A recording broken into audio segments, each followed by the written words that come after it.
Unlike the past, Derek was clearly smarter. He didn't clumsily rely only on words to provide a description. After receiving Mr. Fool's permission, he conjured a series of scenes from the memories that he could recall.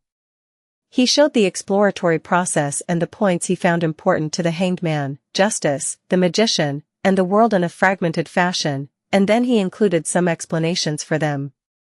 The walls that had collapsed in the darkness, the streets that passed through the destroyed buildings, the stone pillar-propped white and blue ancient temple that was covered in dust under the light of the animal hide lantern, the statue that hung upside down from a pitch-black cross, the series of murals depicting the fallen creator who suffered from the sin in place of humanity, the exceptionally alluring mushrooms, the statue at the altar that had strangely opened its eyes, and the young, yellow-haired Jack who had been hiding in the back. All these scenes took shape and were reflected in the eyes of the Tarot Club members in the most direct and realistic manner.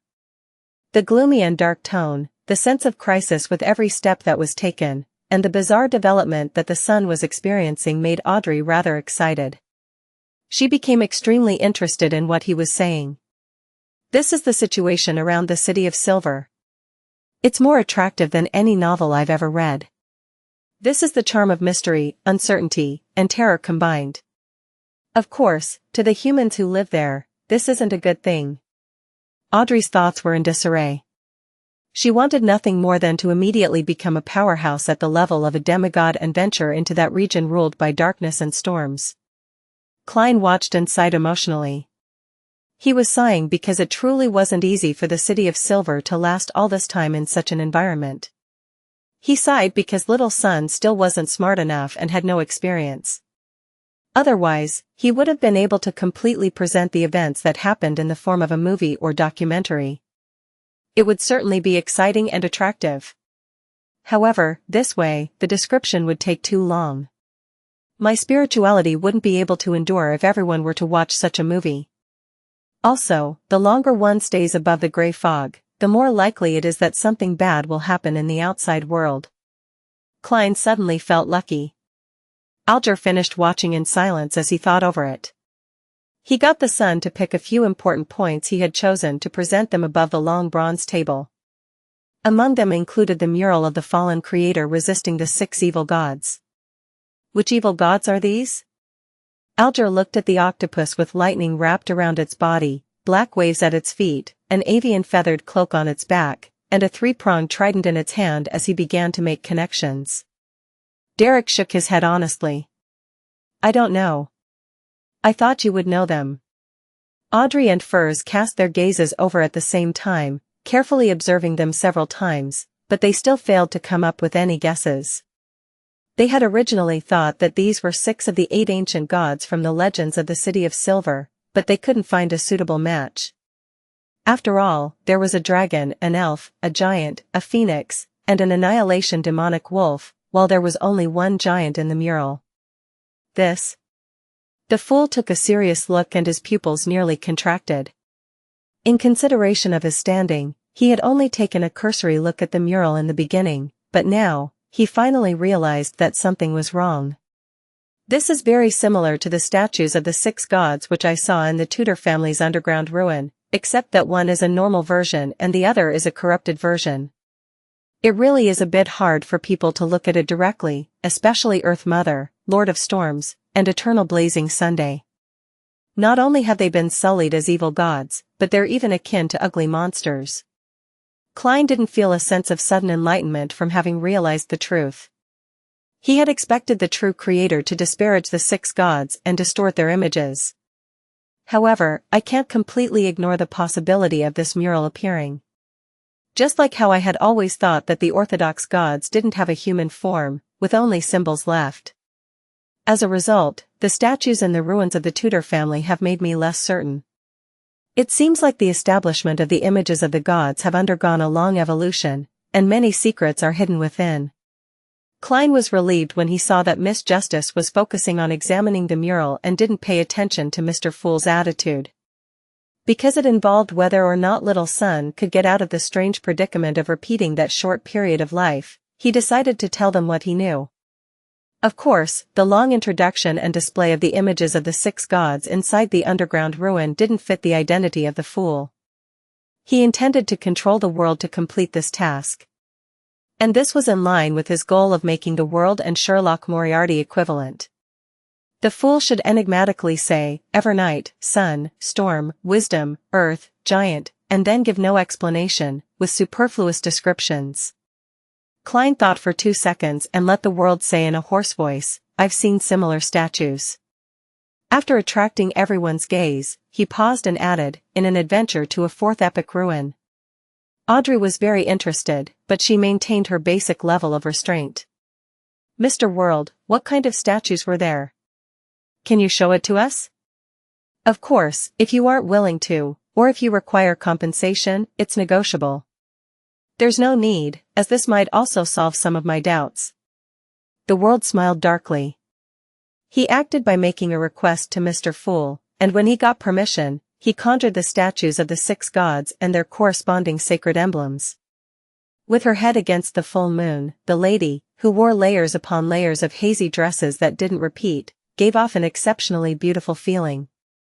On her long black skirt, there were also specks of starlight, as if it were a night sky, and on top of that iconic Evernight sacred emblem. Audrey immediately recognized her to be the Evernight goddess she worshipped. This statue was most similar to the evil god in the upper left corner of the mural, but its face was more human, and there were no strange eyes hidden around it. What sacrilege! This is sacrilegious to the goddess. Audrey was a little angry, but she quickly calmed down. As the most infamous evil god, it's expected that the true creator would let his followers disfigure the goddess. But, why would there be a humanoid sculpture of the goddess in the underground ruins? Isn't it said that the Orthodox gods only have symbols? Audrey frowned slightly, lost in thought. Alger felt somewhat enlightened as he said with a sigh, so the murals depict the distorted images of the 6 gods. They really had humanoid images in the past. Perhaps this is the reason why the churches have always been trying to find the forsaken land of the gods. As for the forsaken land of the gods, it's most likely hidden in the depths of the Sonia Sea. Yes, it definitely doesn't exist in a normal state, otherwise, it would be impossible for the deities to not notice it. Alger added silently inwardly. The son was first taken aback before he came to a realization. Mr. Hanged Man, are these the deities that all of you mentioned before, the Evernight goddess, the Lord of Storms? Yes, the Hanged Man gave an affirmative answer. What do they have to do with the apocalypse? What does it have to do with our land being forsaken by the Lord? Derek subconsciously pressed. Unfortunately, no one could answer him. Furs raised her hand in confusion. Why is there no god of steam and machinery? This was the god she believed in. In the northern and southern continents, the 7 gods had always been equal. Rumor has it that the god of steam and machinery, also known as the god of craftsmanship, wasn't born until the 4th epoch. From the looks of it, it's true, and the time node at which he was born seems to be in the late 4th epoch, not in the early or mid-4th epoch, the Hanged Man said, a mixture of explanations and guesses. He had an unconcealable enthusiasm for such topics. So that's the case. Furs felt a little guilty as she had never read the Steam and Machinery Bible seriously, and her faith appeared as just a way of life. Derek didn't harp on the previous matter and instead asked, is this mural the key point? Perhaps, you can try to break it, but don't let the chief suspect you. The Hanged Man was about to say that he shouldn't attempt to pronounce the honorific names of one of the 6 gods, or else he or they might directly descend into the forsaken land of the gods, but after careful consideration, he realized that the little son didn't know the corresponding honorific names at all. All right. Thank you, Mr. Hanged Man. You're always so kind and enthusiastic. Also, Miss Justice, Miss Magician, and Mr. World, you are similarly as kind-hearted. Derek thanked them sincerely. Kind? Enthusiastic? The Hanged Man was momentarily unsure of how to react. This was the first time that someone had used such words to describe him. After the discussion was over, Klein suddenly remembered something. In the previous exploration of the abandoned temple of the true creator, the City of Silver found the name Rose Redemption. However, it didn't seem to pay attention to this. It can't be ignored. According to the evil spirit in the underground ruin, this extremely secretive organization is an organization led by fallen angels, and it is in no way inferior to the Twilight Hermit Order. Perhaps the cyclic time was set up by them. Thinking of this, the fool, who was sitting upright in a high-backed chair, leisurely adjusted his posture and used his fingers to lightly tap the edge of the long, mottled table. Audrey immediately turned her head and looked at Mr. Fool in excitement, waiting for him to give a hint. The Hanged Man, the Sun, the Magician, and the world also looked expectantly at Mr. Fool. Amid the fog, Klein chuckled and said, "Rose Redemption." Rose Redemption? What is that? The key point to getting out of this predicament? That's right, there's such a name in the corner of a mural near the top of the temple. Derek seemed to understand something. Alger, Audrey, and Furs also recalled and gave the name Rose Redemption high importance, but they didn't fully understand the true meaning that Mr. Fool was trying to convey. Honorable Mr. Fool, what does Rose Redemption represent? Audrey raised her hand and took the initiative to ask.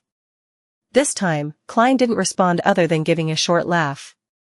His idea was very simple. The organization, the Rose Redemption, was intricately tied to the true creator. No matter what happened in the temple, it would always point to them in some way. As for whether this name was a so-called key point, Klein wasn't sure or worried. After all, he held the right to interpretation. If the Sun and the others misunderstood the real meaning, how could it be Mr. Fool's fault? Seeing the fool chuckling silently, Audrey and the others had no choice but to withdraw their gaze and stop asking questions. In a situation like this where they were only given hints and not explanations, they didn't find it problematic. Existences at the level of deities typically had similar habits, and sometimes, what they gave weren't even hints, but revelations. In the eyes of a powerful figure like Mr. Fool, just providing a single name is enough. Our failure to comprehend things is because we are lacking. We need to work harder at figuring out and attempting things. Audrey was increasingly looking forward to her future as a psychiatrist. I remember that there was something related to Rose Redemption in that semi-abandoned temple. Alger tilted his head and looked at the sun. Without any hesitation, Derek nodded and said, yes. It was text derived from Jotun in a corner of the murals. We used quite some time to decipher those words. Text derived from Jotun. Alger hadn't paid much attention to this detail before, but he couldn't help but make connections at that moment in time. That little boy, Jack, seems to have gone there from the Sonia Sea. Text derived from Jotun. Alger deliberated before making a request to conjure a line of text. Those words were in ancient Edessak, the origins of the northern continent's language, and they meant, Rose Redemption. Derek took a closer look and was stunned. It's very close, but the way that the words end is handled differently. Mr. Hanged Man, is this a language from where you come from? As he spoke, Derek conjured the text on the mural again. Yes. Alger gave an affirmative answer. This language itself has evolved. The one you found should be of an earlier type. In the world of linguistics, this type of language, which is similar to ancient Edessak, is widely regarded as a characteristic of the Solomon Empire. Historian Klein gave the most accurate answer in his mind. Alger paused. What about the content of the corresponding mural? I wasn't in charge of that area, and I didn't take a careful look before departing. Derek instantly felt ashamed. Alger nodded without a change in expression. Find a chance to clarify this. There might be a crucial point hidden within. All right. Derek was increasingly convinced that things weren't so bad after all. Seeing that he had relaxed quite a bit, Audrey was a little curious and a little puzzled as she asked, Mr. Hanged Man, if that young boy named Jack is the child of the listener you described, why would he be able to communicate with the Sun and the others? After discussing the corresponding terms for Rose Redemption, she was completely certain that the City of Silver used a different language compared to the other countries in the northern and southern continent like Lone. And above the grey fog, everyone is able to communicate fluently, without any gaps in communication. It's all thanks to Mr. Fool's powers. Audrey praised in her heart. Alger scoffed as he looked at her. Miss Justice, you haven't experienced any Beyonder events, have you? Jack has already become such a terrifying monster, so what else can't he change? Trust me, there are times when language knowledge is very easy to obtain, with it taking just a second or two. Audrey blinked, feeling that she had once again exposed that she didn't have much experience or knowledge in mysticism. After this matter came to a close, the tarot gathering resumed as per the usual schedule. Audrey looked towards the end of the long bronze table and said, "Mr. Fool, this time there are 3 more Roselle diary pages. I still owe you 7. Upon hearing that, Furs hurriedly added, "Mr. Fool, I also received some responses. There will be new Roselle diary pages the next time." "Very well." Klein chuckled in response. By the side, Derek suddenly felt ashamed again, because he hadn't had time to visit the library last week to look through any material and memorize historical details due to his participation in the exploratory team. After a simple process, Klein picked up the 3 diary pages which were conjured, and he began to read with great anticipation. August 8th. For the first time I was invited to the White Maple Palace to attend a ball held by His Majesty. These aristocrats are really King extravagant, with the food they eat completely being in pursuit of novelty. Things like grilled swans, sheep's testicles. I have to say, I was very surprised at the beginning.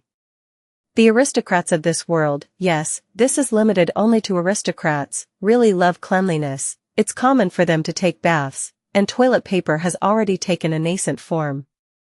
They totally aren't like the aristocrats of Earth's Middle Ages.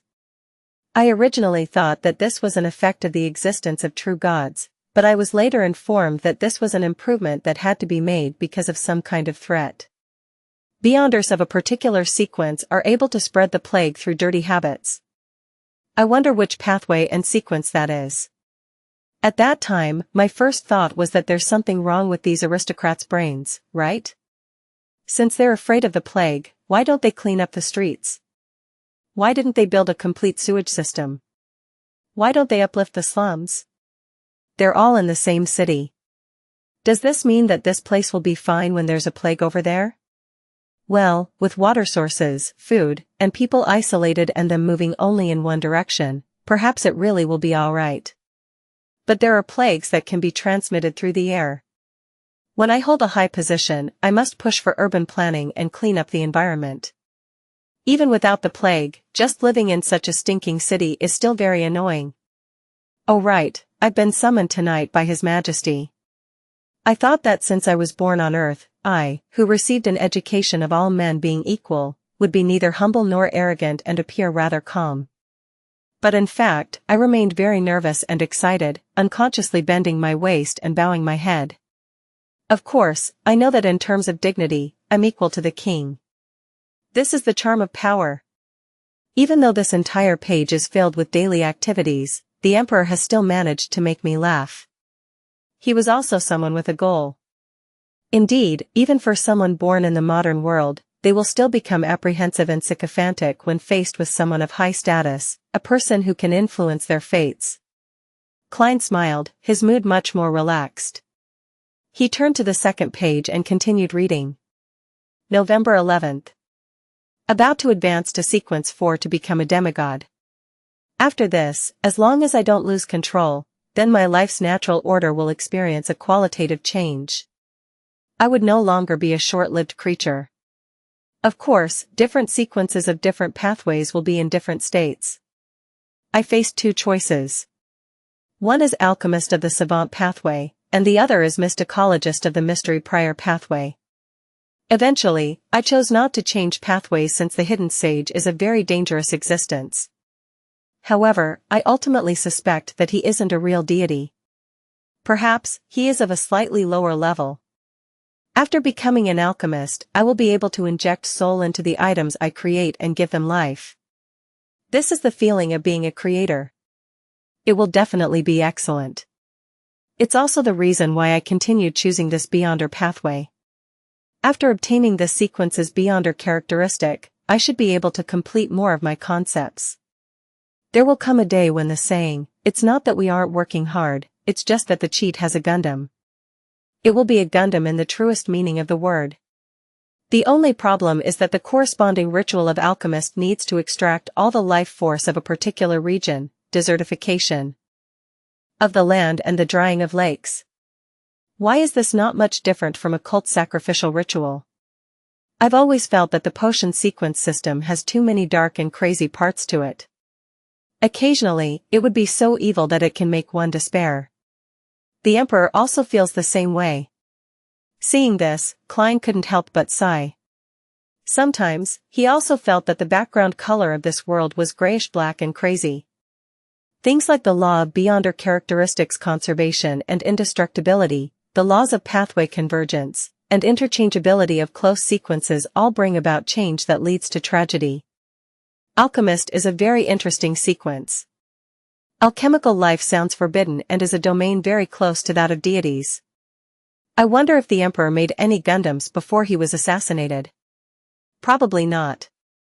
Klein's thoughts drifted away for a moment. He was rather curious about the ritual of becoming a demigod-like high-sequence beyonder. Unfortunately, Roselle didn't record much of it. After all, it was a diary, not a notebook. Sequence 4 Mysticologist of the Mystery Prior Pathway sounds good too. Klein turned over the second diary page and displayed the third page in front of him. April 23rd. This bunch of aristocrats really are a mess. I even thought that Ma'am Karen had seduced me for sex because she had taken a fancy for my inner self. But who knew that her husband, the Earl of Champagne, was peeping in the opposite room? He was even thrilled, and even F***King wanted to F***K me. I'm sorry, but I just can't accept it, so I had to kick him out of the room. Compared to their family, I'm just a pure child. Klein was momentarily speechless. He felt that the private life of Emperor Roselle was really filled with excitement and that many of the Intis aristocracy were also sufficiently eccentric. If some aristocrat tries to seek novelty and finds a curly-haired baboon, some kind of disease might even be born. Klein sighed and looked down. April 25th. To cultivate my character and hone my mind, I went fishing at Swan Lake. I hope that one day I can go fishing at sea for a mermaid. Sigh, I've been quite depraved recently. I have to invigorate my spirit and invent more things. I can't leave any gaps. Since I transmigrated to this world, I will brand this era with my name. Emperor, it's better if you had fallen into depravity. Klein's mouth twitched without any intention of making comment. Then, he calmly looked at the last diary entry on the last page. April 26th. Zeradal came visiting. I deliberately asked him what a miracle was. He asked me in return about what I thought it was. What I think it is? There is only one miracle in my heart, and that is the wonders of civilization. For example, the great Twilight Hall of the Edessak Empire, the former residence of the giant king, Wormer. Zeradal finally gave a direct answer. He said, "What is a miracle?" A miracle is to be resurrected from the dead. A miracle is to be resurrected from the dead? Klein suddenly remembered what had happened to him. The head injury of a man who shot himself in the head miraculously healing, a beyonder who, having died from having his heart crushed, crawled out of his grave in the middle of the night. Are these considered miracles of being resurrected from the dead? Is this the miracle the leader of the secret order, Zeradal, spoke of? And sequence 2 of the seer pathway is called a miracle invoker. At this moment, Klein felt like he had grasped something important, but he was unable to piece together all the clues to form the truth he wanted. As I had guessed before, there are other factors at work for my choice of having seer as my beginning sequence. My greatest support is the mysterious space above the gray fog, which happens to eliminate all interference and provide seers the most coveted environment. My characteristic of resurrection also seems to have come from the gray fog as well. When I came to Backland, the events in which Nimblewright Master Rosago was involved in were naturally drawn to me, which is consistent with the convergence of beyonder characteristics of the same pathway. The higher quality it is, the stronger the attraction as the effects appear intermittently. The sudden change in the Antigonus family notebook style of passing key information to me, related to the main peak of the Hornacis mountain range via the misfortune cloth puppet, might also be a result of such elements. Combined with the other miscellaneous phenomena, does it mean that this mysterious space has a very close relationship with the seer beyonder pathway? That this is a grade 0 sealed artifact of the corresponding sequence? Or perhaps it's a divine kingdom left behind by a sequence 0 of the same pathway? There's also the possibility of it being the so-called uniqueness of the seer pathway. Klein moved his gaze away from Roselle's diary, his anticipation for advancing to a high sequence beyonder increasing. He wondered what he would discover in the hidden area after he completed the staircase of light. Perhaps the reason for my transmigration and the way home will be found there. He suppressed his excitement and allowed Roselle's diary pages to disappear from his hands.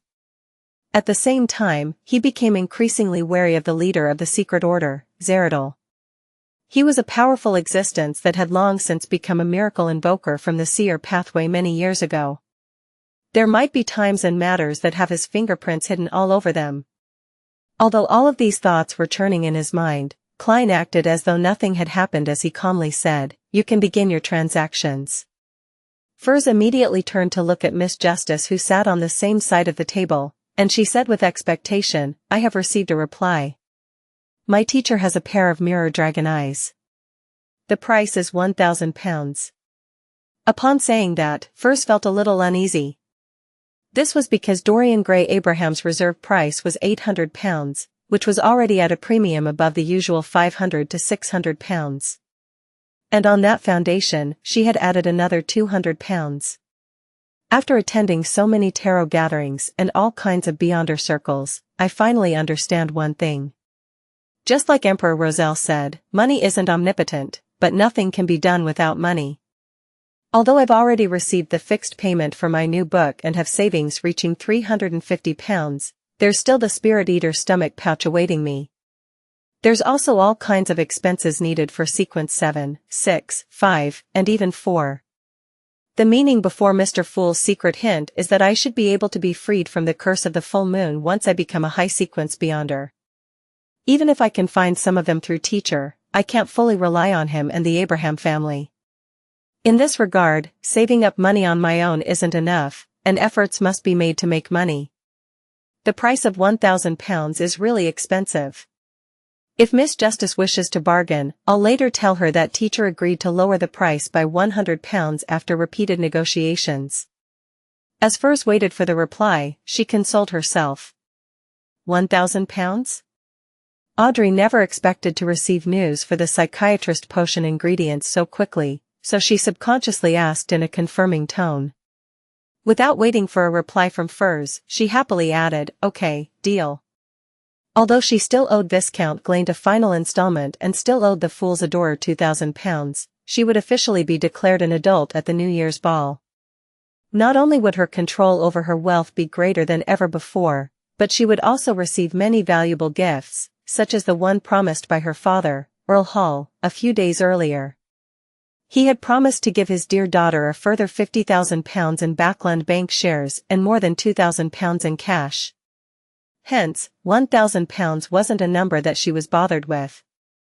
Audrey had originally asked Mr. Fool to extend the payment period of the £2,000 to February or March in order, on the one hand, to pay off her debt to Viscount Glain, and to save up money as discreetly as possible without arousing suspicion. On the other hand, she had to set aside an additional budget for the ingredients of the psychiatrist potion. Now was the time to use the budget. At most, I'll have to tighten my belt like how I did for the past few months. After March, there wouldn't be any problems. Audrey thought, not troubled at all. She agreed? She agreed. Furs was both happy and confused. Furs asked Mr. Fool to bear witness to the transaction and arranged for Miss Justice to make the payment first before she delivered the Beyonder ingredient on Wednesday. As Furs decided to head for Pritz Harbor immediately upon receiving the cash, without wasting any time in the middle, she looked at the three gentlemen, the Sun, the Hanged Man, and the World. Does anyone have any information on the Spirit Eater stomach pouch? After calming down, she discovered that with her experience in the acting method, she could digest the excess Beyonder characteristic much faster than she had expected. 1 week was almost equivalent to 2 weeks of the past. In about 10 days, she would be able to completely digest and resolve the problem. When she gathers the ingredients and advances to Trick Master, she felt that she would be able to perfectly pass the first test given by her teacher, Dorian. She would gain more attention and would no longer be a mere student who was taken in out of gratitude. Derek nodded and said, "I was just about to tell you that during this exploration, we obtained some Spirit Eater stomach pouches.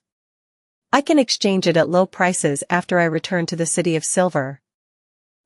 That's under the premise that I'm no longer under surveillance. Okay, but it seems that you have no use for gold pounds? Furs asked directly. After the operation to save Little Sun, she had a preliminary understanding of the City of Silver. Without waiting for the Sun to say a word, Alger interjected, "You can hand me the corresponding cash or gold coins to me. 300 pounds is a very reasonable price. I will provide the Solar High Priest potion formula to the Sun." "Mr. Hanged Man, you have the formula to Solar High Priest?" Derek asked in pleasant surprise. During his previous patrols and his recent explorations, he had increasingly felt that the powers of the Sun pathway were perfect for dealing with the dark. Although the giant pathway's sequence 6 Dawn Paladin could already create the light of dawn, in the realm of the Holy Light, it's still inferior to a light suppliant. The Hanged Man nodded slightly and said, "That's right." He had found the Solar High Priest potion formula in a treasury of the Rorstad archipelago, but it was only recently that he had found an opportunity to provide sufficient justification and have the sufficient conditions to have the right to read at once. The reason that he gave was that people suspected to be priests of the Church of the Eternal Blazing Sun had appeared on the Sonia Sea, and since he was temporarily unable to return to the Intis Republic, he could only search for the potion ingredients corresponding to Solar High Priest. Moreover, the hatred for the Eternal Blazing Sun could turn mere rumors into the basis for action by the Church of the Lord of Storms. Derek was delighted at first, but he soon said with some awkwardness, "The value of the Sequence 7 potion formula is higher than a Spirit Eater's stomach pouch. I don't have the gold pounds all of you were talking about." "You can repay it with ingredients of the same value," the Hanged Man gave a terse response. "But I don't know what I can get from you. First, you should make a list of the common monsters found around the City of Silver and their corresponding ingredients. I'll then choose from that list." "No problem. After this exploration is over, I will do it as quickly as possible." Derek was visibly relieved. By the side, Klein wanted to facepalm, but in the end, he didn't manipulate the world to break the deal. It was because he also wanted to know what kind of monsters and ingredients were common around the City of Silver. As Audrey secretly sighed, the Hanged Man looked around and raised his request. "I need a pair of dragon-eyed sea condor eyes. I'll pay the necessary compensation." He only mentioned the dragon-eyed sea condor eyes. In other words, Mr. Hanged Man has clues regarding the blue shadow falcon's crystal and feathers. He really does have many channels and resources. Audrey, who had seen the potion formula for Windblast, thought with some enlightenment. After the transactions came to an end, they began to freely exchange information about their areas, and the end of the tarot gathering quickly approached. During the process, the world inquired for clues about mermaids and obtained an answer similar to the one he had received from Sharon. When everything was over, Klein, who had been watching quietly, thought it necessary to warn Miss Justice and Miss Magician. A terrifying object that is suspected to be a Grade 0 sealed artifact has appeared around Prince Edessak. It might even involve 0-08, which would definitely not be a simple matter. Furthermore, the last time a similar situation occurred, Tingen City had faced the threat of an evil god spawn, and it had almost disappeared from the map. Hence, now there's also a hidden danger in Backland. Klein thought for a few seconds, making the world say in a hoarse voice, "Ladies and gentlemen, I have recently received some information that a major event is brewing in Backland. This will bring about a great deal of unrest and may lead to a tragedy." "What's the major event?" Audrey asked with concern. Unknowingly, her brow had begun to slightly furrow. "I don't know." The world shook his head calmly. Where would the element of unrest and the possible tragedy come from? Furs asked nervously. From the previous gatherings, she had confirmed that Mr. World's sources were trustworthy. The world acted stumped as he shook his head and said, "There's contradictory information, making it impossible for me to give a definite answer." Upon saying this, he looked up and earnestly cast his gaze towards the figure within the grey fog at the end of the model table. "Honorable Mr. Fool, your adorer in Backland must have detected something, right?" Everyone's eyes immediately focused towards the end of the long bronze table, with everyone feeling different feelings: curiosity, worry, anticipation, and tenseness. With the attention on him, Klein leaned back and said in a casual tone, "Edessak Augustus." "Prince Edessak Augustus? What connection does he have with the danger that might lead to tragedy? Moreover, this matter seems to have received the attention of Mr. Fool." Audrey instantly matched the name with a face, giving rise to great worry and doubt in her. In her opinion, things that caught the attention of Mr. Fool were either very dangerous, extremely secretive, or had far-reaching importance, and were by no means simple. For example, the true creator had attempted to descend upon Backland with the help of Lenivus and the harsh conditions of East Borough's factory district, Emperor Rosel's Dark Emperor card, or the death of the Duke Negan, and the Twilight Hermit Order. Taking these examples into account, Audrey had good reason to believe that, if not handled well, or given too little attention, the major event involving Prince Edessak would inevitably lead to a very, very terrible storm. Yes. Prince Edessak hasn't bothered me for quite some time, and I was only relieved by that and didn't think too much about it. Now, it does seem a little problematic. At the previous ball, he still warmly kept me back to discuss some boring topics, trying his hand at pompous bad humor. But just 2 or 3 days after that, he turned rather cold and had even deliberately avoided me. I have to find a chance to ask father about him, but I can't show too much curiosity, or else it might be very possible that he would agree to the royal family's marriage request. Audrey recalled some details, and she suddenly felt her shoulders sink from the weight. She had never liked Prince Edessak, including his 2 elder brothers, and she had no intention of becoming a princess consort. As for the reason, it was very simple.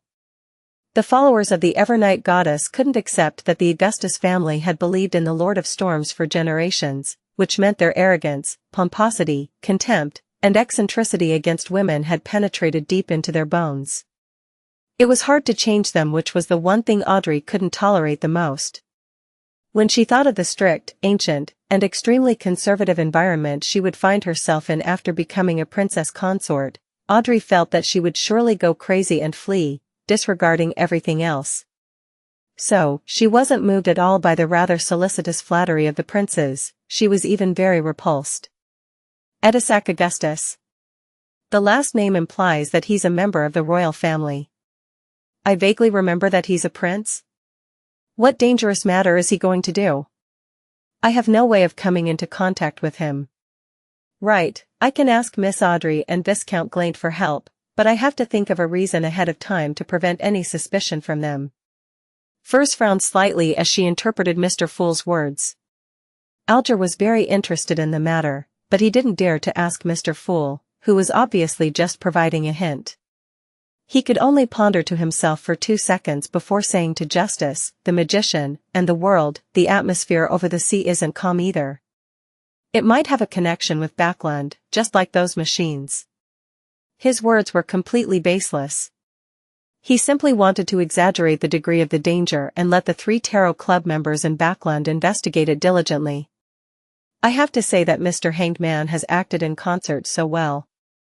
Klein, who was watching from the sidelines, gave up on the idea of having the world say something similar. He only mentioned Prince Edessak, but not the lady with the sapphire ring who was suspected of having a Grade 0 sealed artifact. He didn't even mention the possibility that the matter Prince Edessak might be involved in had to do with 0-08 and Insangwil because he didn't know the circumstances of the top sealed artifact that could even destroy a country. All he could rely on were minute clues to make guesses that he wasn't completely sure of. He was afraid that if he directly told the key points to Justice and Miss Magician, their investigations would be detected by the target the moment they honed in on the target. This was also why Klein didn't try to find an opportunity to inform the machinery hive mind. Based on his guesses about sealed artifact 0-08, He suspected that if he left Minsk Street and rode a horse carriage to the Lever Cathedral or the Steam Cathedral, he would encounter an unexpected and absolutely unstoppable attack, such as the eruption of a sealed artifact hidden underground or a fatal strike of a high-sequence beyonder. Only the screening of the grey fog allowed Klein to not worry about such problems. To a certain extent, he could inform Justice and the magician about this through a more gentle, more roundabout, and more veiled manner. In addition, Klein had other plans. It was to leave Backlund by bowing out the stage as a side character among side characters and changing his appearance without anyone noticing. He would then secretly return and contact the machinery hivemind in a manner beyond the Grade 0 sealed artifact's senses. Let's hope this will succeed. I hope there's a chance of finding Insangwil. Yes, the premise is that he is indeed involved in this matter. Wait a minute, while Mr. Edessak was after Insangwil, he had a conflict with MI9. He became secretly wanted, and MI9 has always been considered to be a pro-royal faction in the military.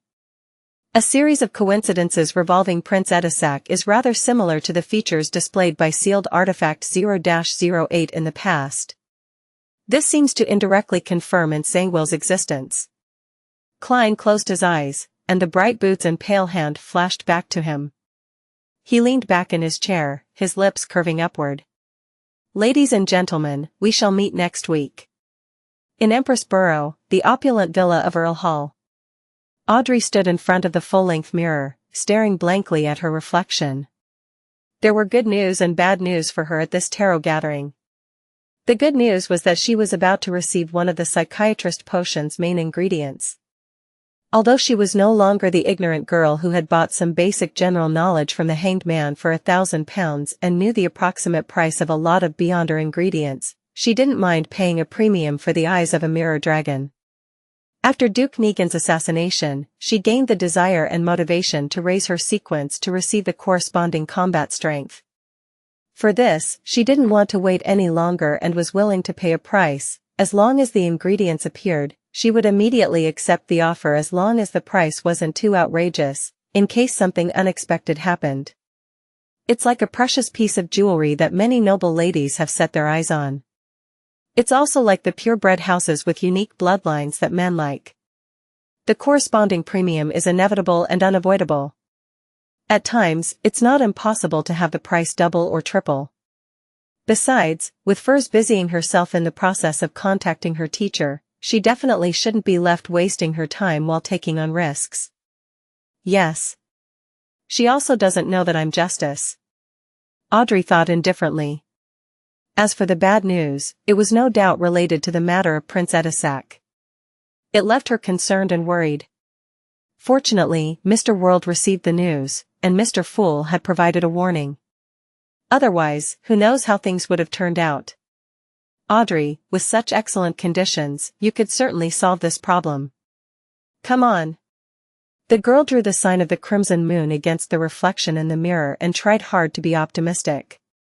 Then, she restrained her emotions and headed out to the piano room, preparing to participate in her scheduled piano lesson as if nothing had happened.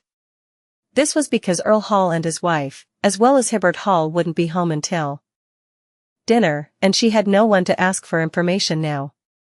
She could only tell herself to be calm, to be composed, and to be patient. Before the tutor arrived, Audrey casually played the piano, using the beautiful melody to cleanse her mind and soul. When she finished playing, she noticed that Susie had opened the door at some point and was sitting beside her. She still had a pair of gold-rimmed glasses hanging around her neck. Audrey, what problems did you encounter? The sound of your piano tells me that you're frustrated over something, Susie said suddenly. Audrey froze, not knowing how to reply. She suddenly felt that having a mind-reading dog at home wasn't necessarily a good thing. Within the campsite that had a lit bonfire.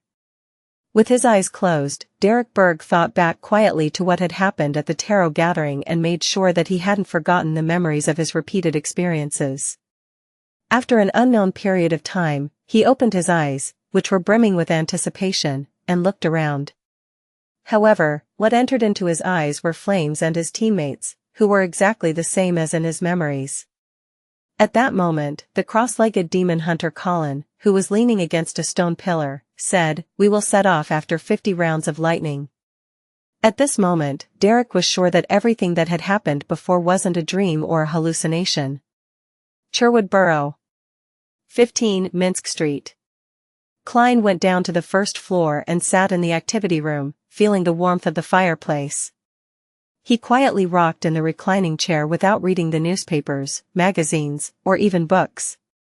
It was all so peaceful and silent until he heard the ringing of his doorbell. Klein, who was wearing a house shirt and cashmere vest, got up and walked towards the door. The visitor took him by surprise. He opened the door and chuckled. "Good afternoon, Emlyn. Aren't you supposed to be helping at the Harvest Church at this hour?" It was the handsome, somewhat effeminate, vampire Emlyn White, whose hair was combed back at an angle. The arrogant man's expression froze when he heard Klein's greeting. It took him a bit of effort to recover his composure. "I have something to consult with you, Detective Sherlock Moriarty." Emlyn enunciated one word at a time. After inviting him into the activity room, Klein returned to his reclining chair and asked with a smile, "What is it?" "The fee for a consultation is £1, but the consultation cannot exceed an hour." Emlyn White didn't pay attention to his words, and he said while deep in thought, "A big shot wants me to do something. Although that matter can help me solve my problem indirectly, it also contains a great amount of risk. I don't have any friends, and I'm afraid my parents will be worried, and you're a very knowledgeable Beyonder detective. What do you suggest? Reject or accept? Solve your problem? Clearing the psychological cue?" Klein said thoughtfully, "I can't give you any advice with just the word something." Emlyn White fell silent for a few seconds before he clenched his teeth and said in a low voice, "It has something to do with that fool." "Huh?"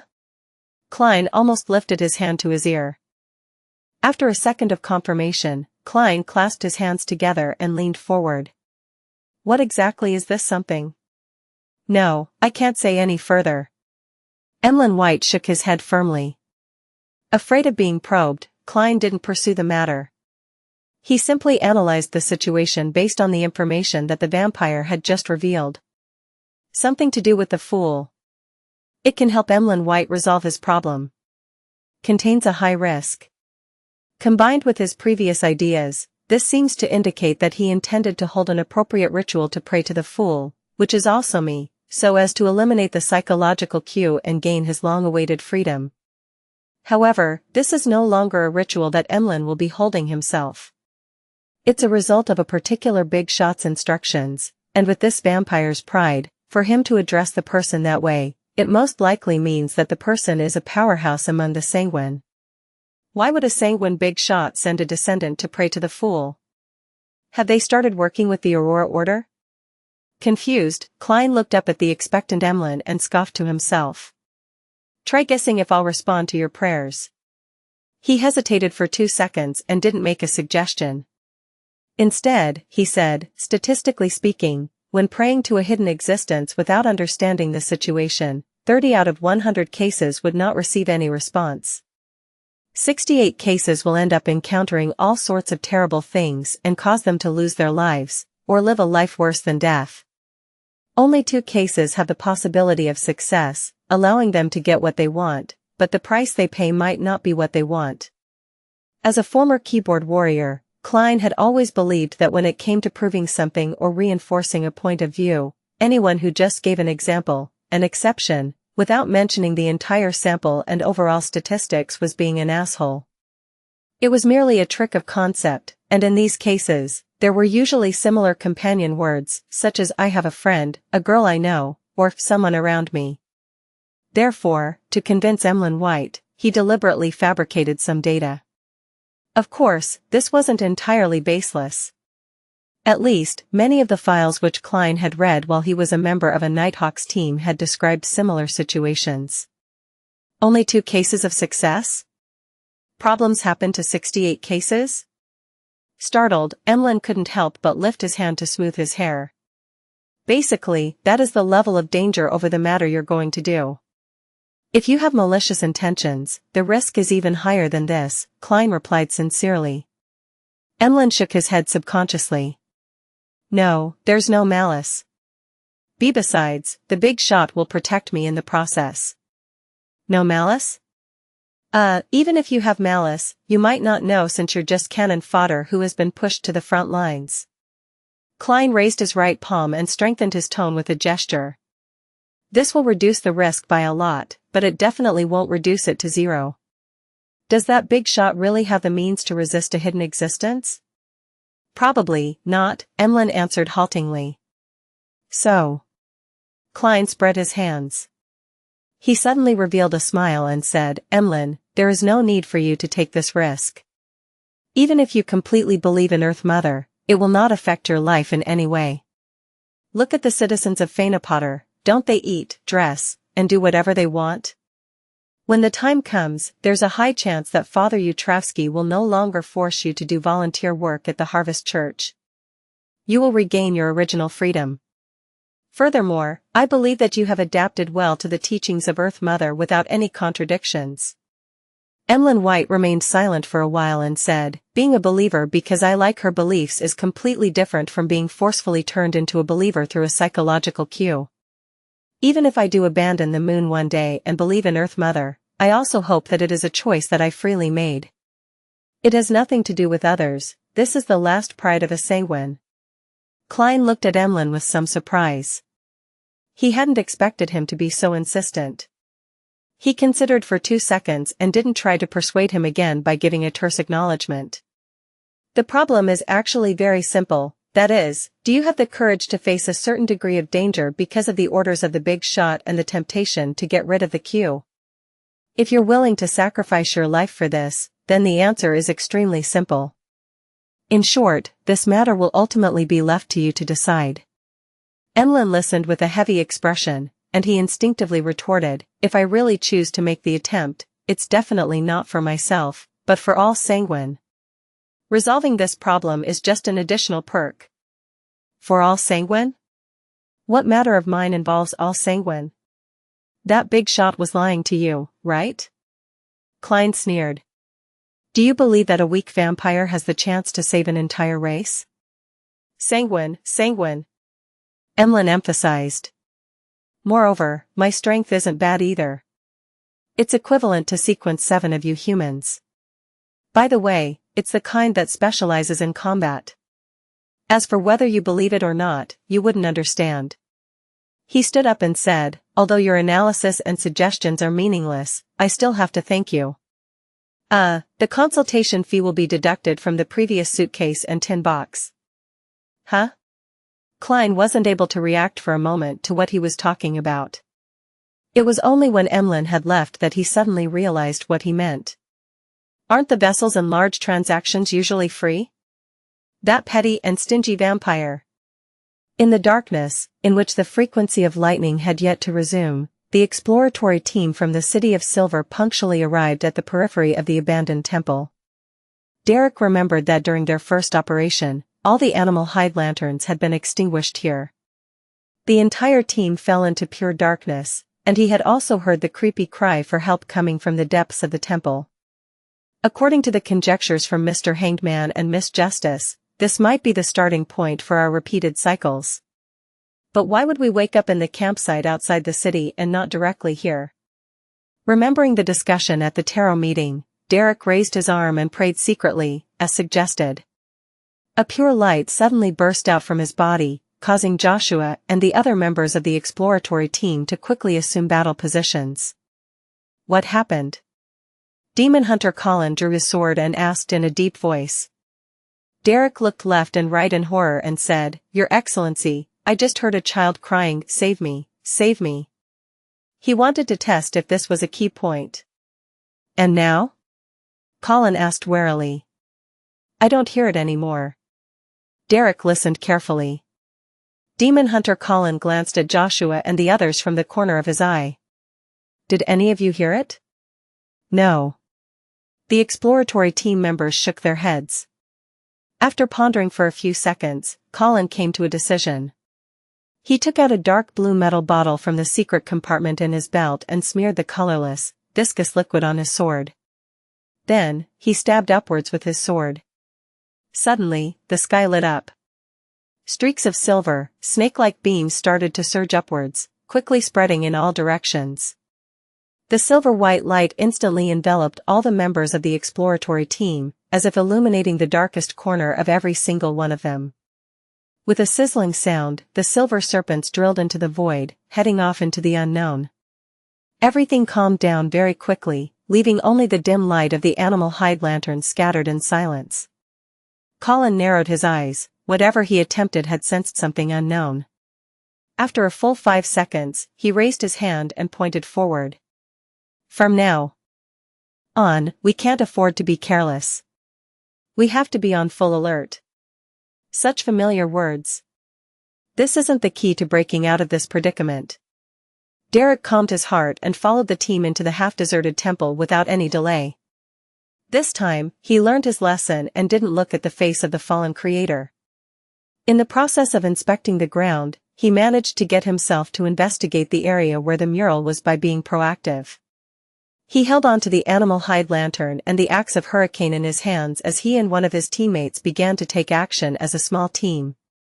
He finally reached his destination after passing through a series of mottled and crumbling walls.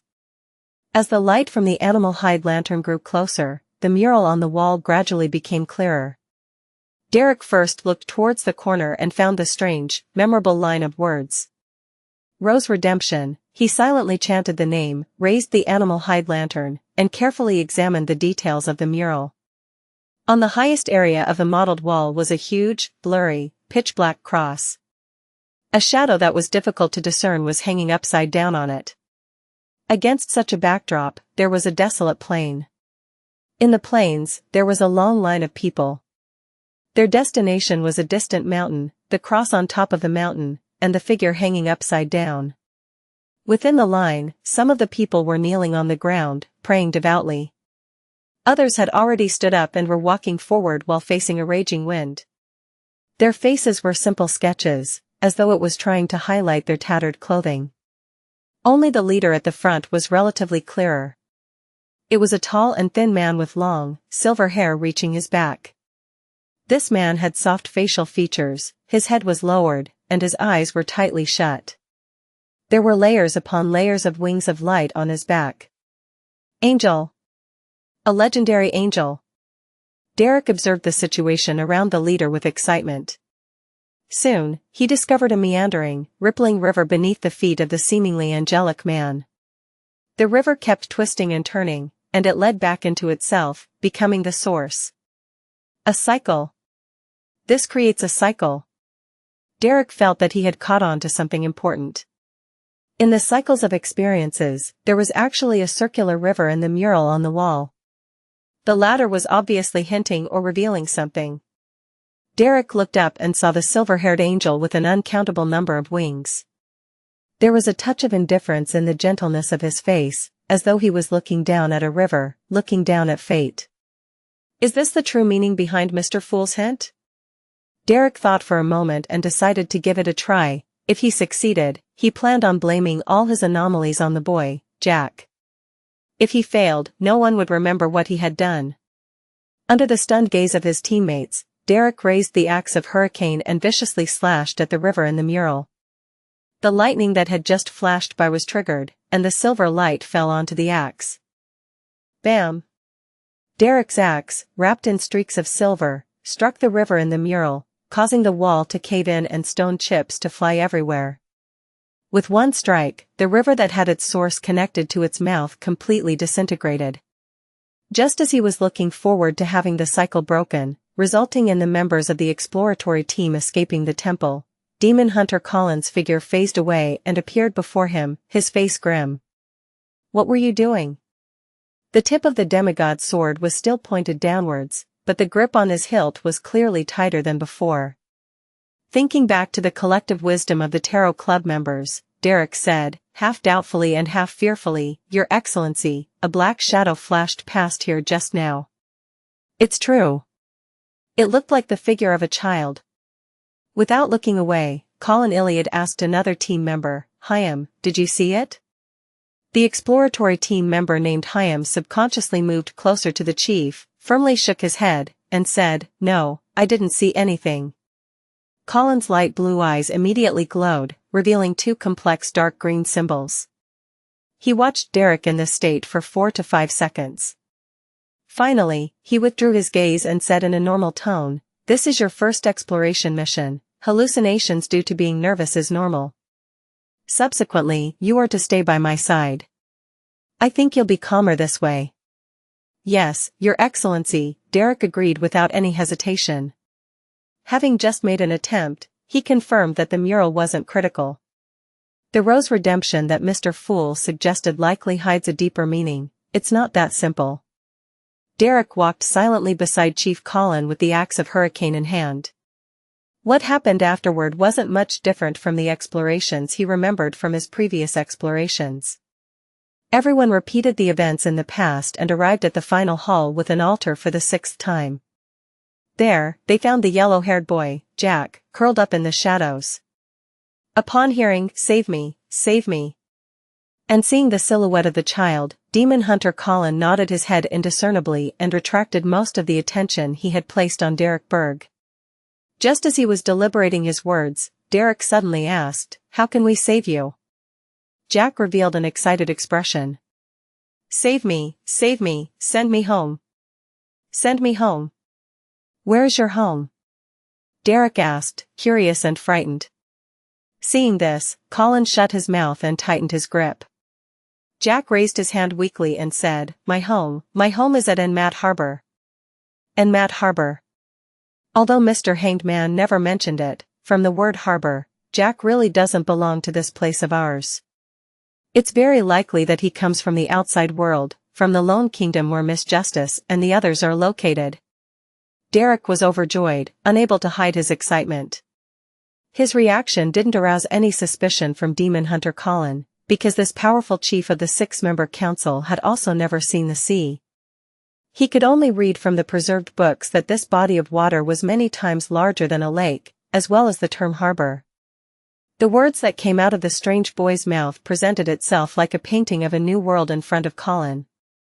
This made him, who was desperately searching for the future of the City of Silver, forget about anything else as he blurted out, how did you, or you and your companions, get here? Jack showed a reminiscing expression. My father and I first traveled by boat, then we met up with his companions and continued on the voyage. After a huge storm, the rest of us touched ground and followed the direction of the Lord's gaze and came all the way here. Followed the direction of the Lord's gaze? Demon Hunter Colin and the others looked at the deity statue in unison, trying to determine where he was staring at. Soon, Colin was able to determine some general information. They had proceeded in the direction of where the statue was looking at. That is to say, as soon as we reverse the process, we can find the shore and the place where they landed. The opposite direction of his gaze is. The map around the City of Silver, which was gradually being perfected through continuous explorations, appeared in Colin's mind, allowing him to come up with a preliminary sketch of the route of the boy's journey. If there are no other temples in the middle and no corresponding statues, extrapolating it all the way would pass through the ruins of the giant king's court. Colin's pupils suddenly contracted. That was the palace that once housed the ancient god, Giant King Ormer. It wasn't too far away from the City of Silver. The descendants of the Kingdom of Silver, who had been ruled by the giants for generations, knew exactly where the ruins were located, but they were still unable to complete their exploration of the area because it was extremely dangerous, even more dangerous than the pure darkness. According to Colin's extrapolations, the unfamiliar boy and his party had passed through the ruins of the Giant King's court before arriving here. How did they do it? Perhaps they didn't take a completely direct path, and they circled around the Giant King's court. Regardless, there's a path that leads to the sea behind the Giant King's court. And on the other end of the sea might be a human kingdom. Is that the hope of the City of Silver? Colin couldn't help resisting the thought. At this moment, Derek acutely noticed that the clothes on the boy's chest and abdomen were dyed dark red, as though some kind of liquid was slowly seeping out. Are you hurt? He cautiously asked. Jack lowered his head and replied in an erratic tone, "Something ugly is growing there." As he spoke, he took off his clothes, revealing his bare chest. It was inlaid with 2 eyes, a nose, and a mouth. It wasn't painted nor was it made of gems. They were real eyes, a real nose, and a real mouth in the purest sense of the word. Furthermore, they didn't seem to belong to one particular face but that of 3 people. All of a sudden, Derek imagined a scene in which Jack had used the remnants of his companions after eating them, their eyes, nose, and mouth, to form a strange face on his chest. The face was gentle and indifferent, giving Derek an inexplicable feeling of familiarity. It took only a second or two for Derek to figure out the reason for the familiarity. The face was very much like the angel in the mural above them, the silver-haired angel with his feet over the circular river. Sure enough, the reason we keep repeating the exploration is because of him. A thought struck Derek, and he blurted out a single word, as though he was going to blurt the incantation to extricate himself from the predicament. "Rose Redemption," he solemnly shouted. Jack raised his head and stared at him, his mouth slowly grinning wide before reaching his ears. "I'm so hungry. So hungry." Derek froze as he saw a fierce battle ensue. When he regained consciousness, he found himself sitting by the bonfire in the campsite again. Rose Redemption isn't the incantation. He began to reflect deeply. The 7th exploration soon began. Derek, who had made an attempt, no longer behaved strangely, but he proactively sought to investigate the Rose Redemption mural. As usual, the exploratory team entered the underground hall with the altar and the deity statue. They found the obviously strange little boy, Jack. After a similar conversation, Derek once again saw the human face that had been pieced together with the facial features of other people.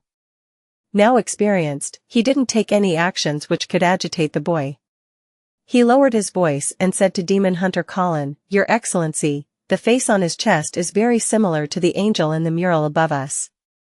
It's the angel with silver hair whose feet are above a river that is connected from mouth to source. Yes, the mural which is labeled Rose Redemption at the corner." Colin was taken aback at first before he frowned. As he paid attention and consoled Jack, he sized up Derek from the corner of his eye. After a few seconds of silence, he said with a suppressed voice, "Due to you mentioning this matter, you made me think of certain things." Without waiting for Derek to ask, he continued, "We've been studying this mural for a very long period of time and only believe that it depicts an angel leading a group of ascetics on a pilgrimage. And perhaps this group's name is Rose Redemption. The river, that runs from source to mouth, represents a cycle, and our interpretation of it is that this pilgrimage takes place over and over again. And now it may be that it is used to identify the angel. That's the idea you gave me, as Amon used to hide in your body." "Why?" Derek was at a loss. Demon Hunter Colin stared at Jack and said, "The worm left behind by Amon had the symbol of time, and a circular river is often related to fate. Putting the two together, it reminded me of a few books that mentioned something that I'm unsure of their credibility. When the Lord that created everything, the omnipotent and omniscient God, cast his attention on this world, he had many angels around him. Among them were leaders of the angels, kings of angels that were closest to being a god. There were a total of 8 of them, and some of their names have already been lost to history. There are still records of others, perhaps simple or detailed. Legend has it that the sons of God were among these 8 kings of angels. Among them, 2 kings of angels had the titles Angel of Time and Angel of Fate." Derek was immediately enlightened as he asked for confirmation, "You believe that Amon is the Angel of Time and that the mural is depicting the Angel of Fate?" "I can't be sure for now. Only the title Angel of Time has been passed down. As for the Angel of Fate, the records are relatively detailed." Colin suddenly took a deep breath. Immediately, he solemnly said, "Angel of Fate, Tail Devourer Ouroboros."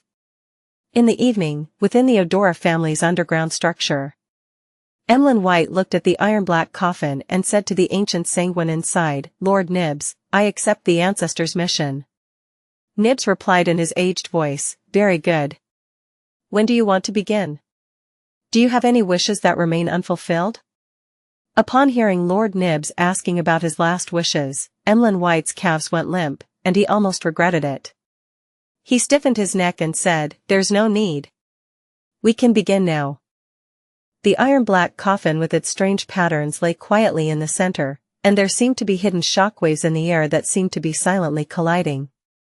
Emlyn White stood in the corner and lit the candles according to the normal ritual procedures, burning the essential oils and corresponding herbal powders. A dense and unsteady atmosphere emanated, and after recalling the requirements of artificial sleepwalking, Emlyn lowered his head, began to enter cogitation, and repeated the honorific name of the fool. The fool that doesn't belong to this era. The mysterious ruler above the gray fog. The king of yellow and black who wields good luck. Amidst his monotone voice, Emlyn gradually entered a magical state. His body felt relaxed and reserved. It felt like he was in deep sleep, but his spirituality was light and energetic as it constantly spread outwards. At this moment, he had a feeling that he was continuously drifting upwards. In the ancient palace above the gray fog, Klein was sitting at the end of the long bronze table, tapping his fingers on the rippling light screen to his side. He was expressionlessly watching the praying figure in amusement. Although it was vague, Klein could tell at a glance that it was vampire Emlyn White. Very courageous, having the drive akin to buying a doll. Klein sighed and didn't respond.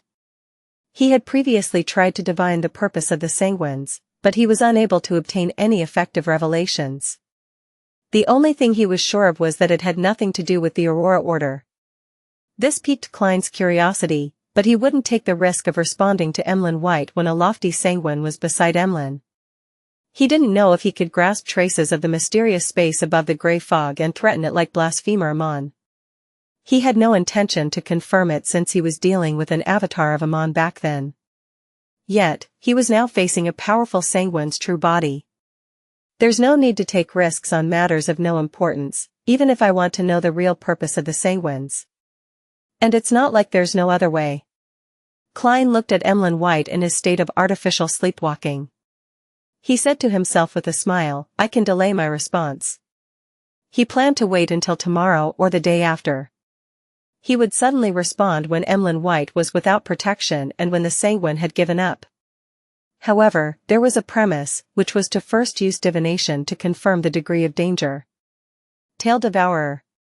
Just like that river? Derek Berg suddenly thought of something. Demon Hunter Colin solemnly nodded. Yes. It means that we may have stepped into a river that runs from its mouth to source, preventing our departure. Fortunately, this should only be remnants of that angel of fate's power. He isn't hiding here. No, it's definitely certain, and it has long since been the case. Derek silently said to himself. At this moment, Colin took out a dark red metal tube. He unscrewed the cap and gulped it down. His light blue eyes quickly turned lighter, tinged with silver. In the end, his pupils seemed to turn vertical, reflecting Jack's figure. A few sparks of silver light lit up in his eyes. They circled or collided at random in an extremely intense manner. Ding! Demon Hunter Colin first stabbed his sword into the ground, and with a flip of his hand, he pulled out his other sword, smearing it with golden, sun-like oil. Noticing this action, Jack's expression immediately changed, as if he was shrouded in a thick shadow. Before he could open his mouth, Demon Hunter Colin moved. He pulled out his sword from the ground, leaving behind a blurry figure. The golden and silver light shone brightly, illuminating the entire underground hall.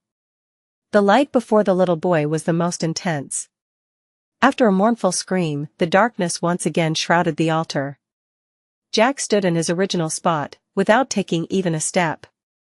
However, the face on his chest had disappeared, leaving behind only a hole where his pulsating internal organs could be seen. A few meters to Jack's side, Demon Hunter Colin genuflected, his two swords hanging down at an angle. In front of him, the face was torn apart, reduced to scattered eyes, a nose, and a mouth. These organs spasmed and bounced like electric shocks, and soon they were still, rotting rapidly like they were supposed to. In an instant, Derek felt an invisible, aqueous barrier around him silently shatter. Almost at the same time, he seemed to have left the swift river and returned to the bank. Looking at the gloomy underground hall and the upside-down deity statue, and at Jack, who had a distorted expression and had fainted due to the pain, Derek felt a sense of joy and relief. He knew that he and the others had finally escaped the cycle of repeating their lives.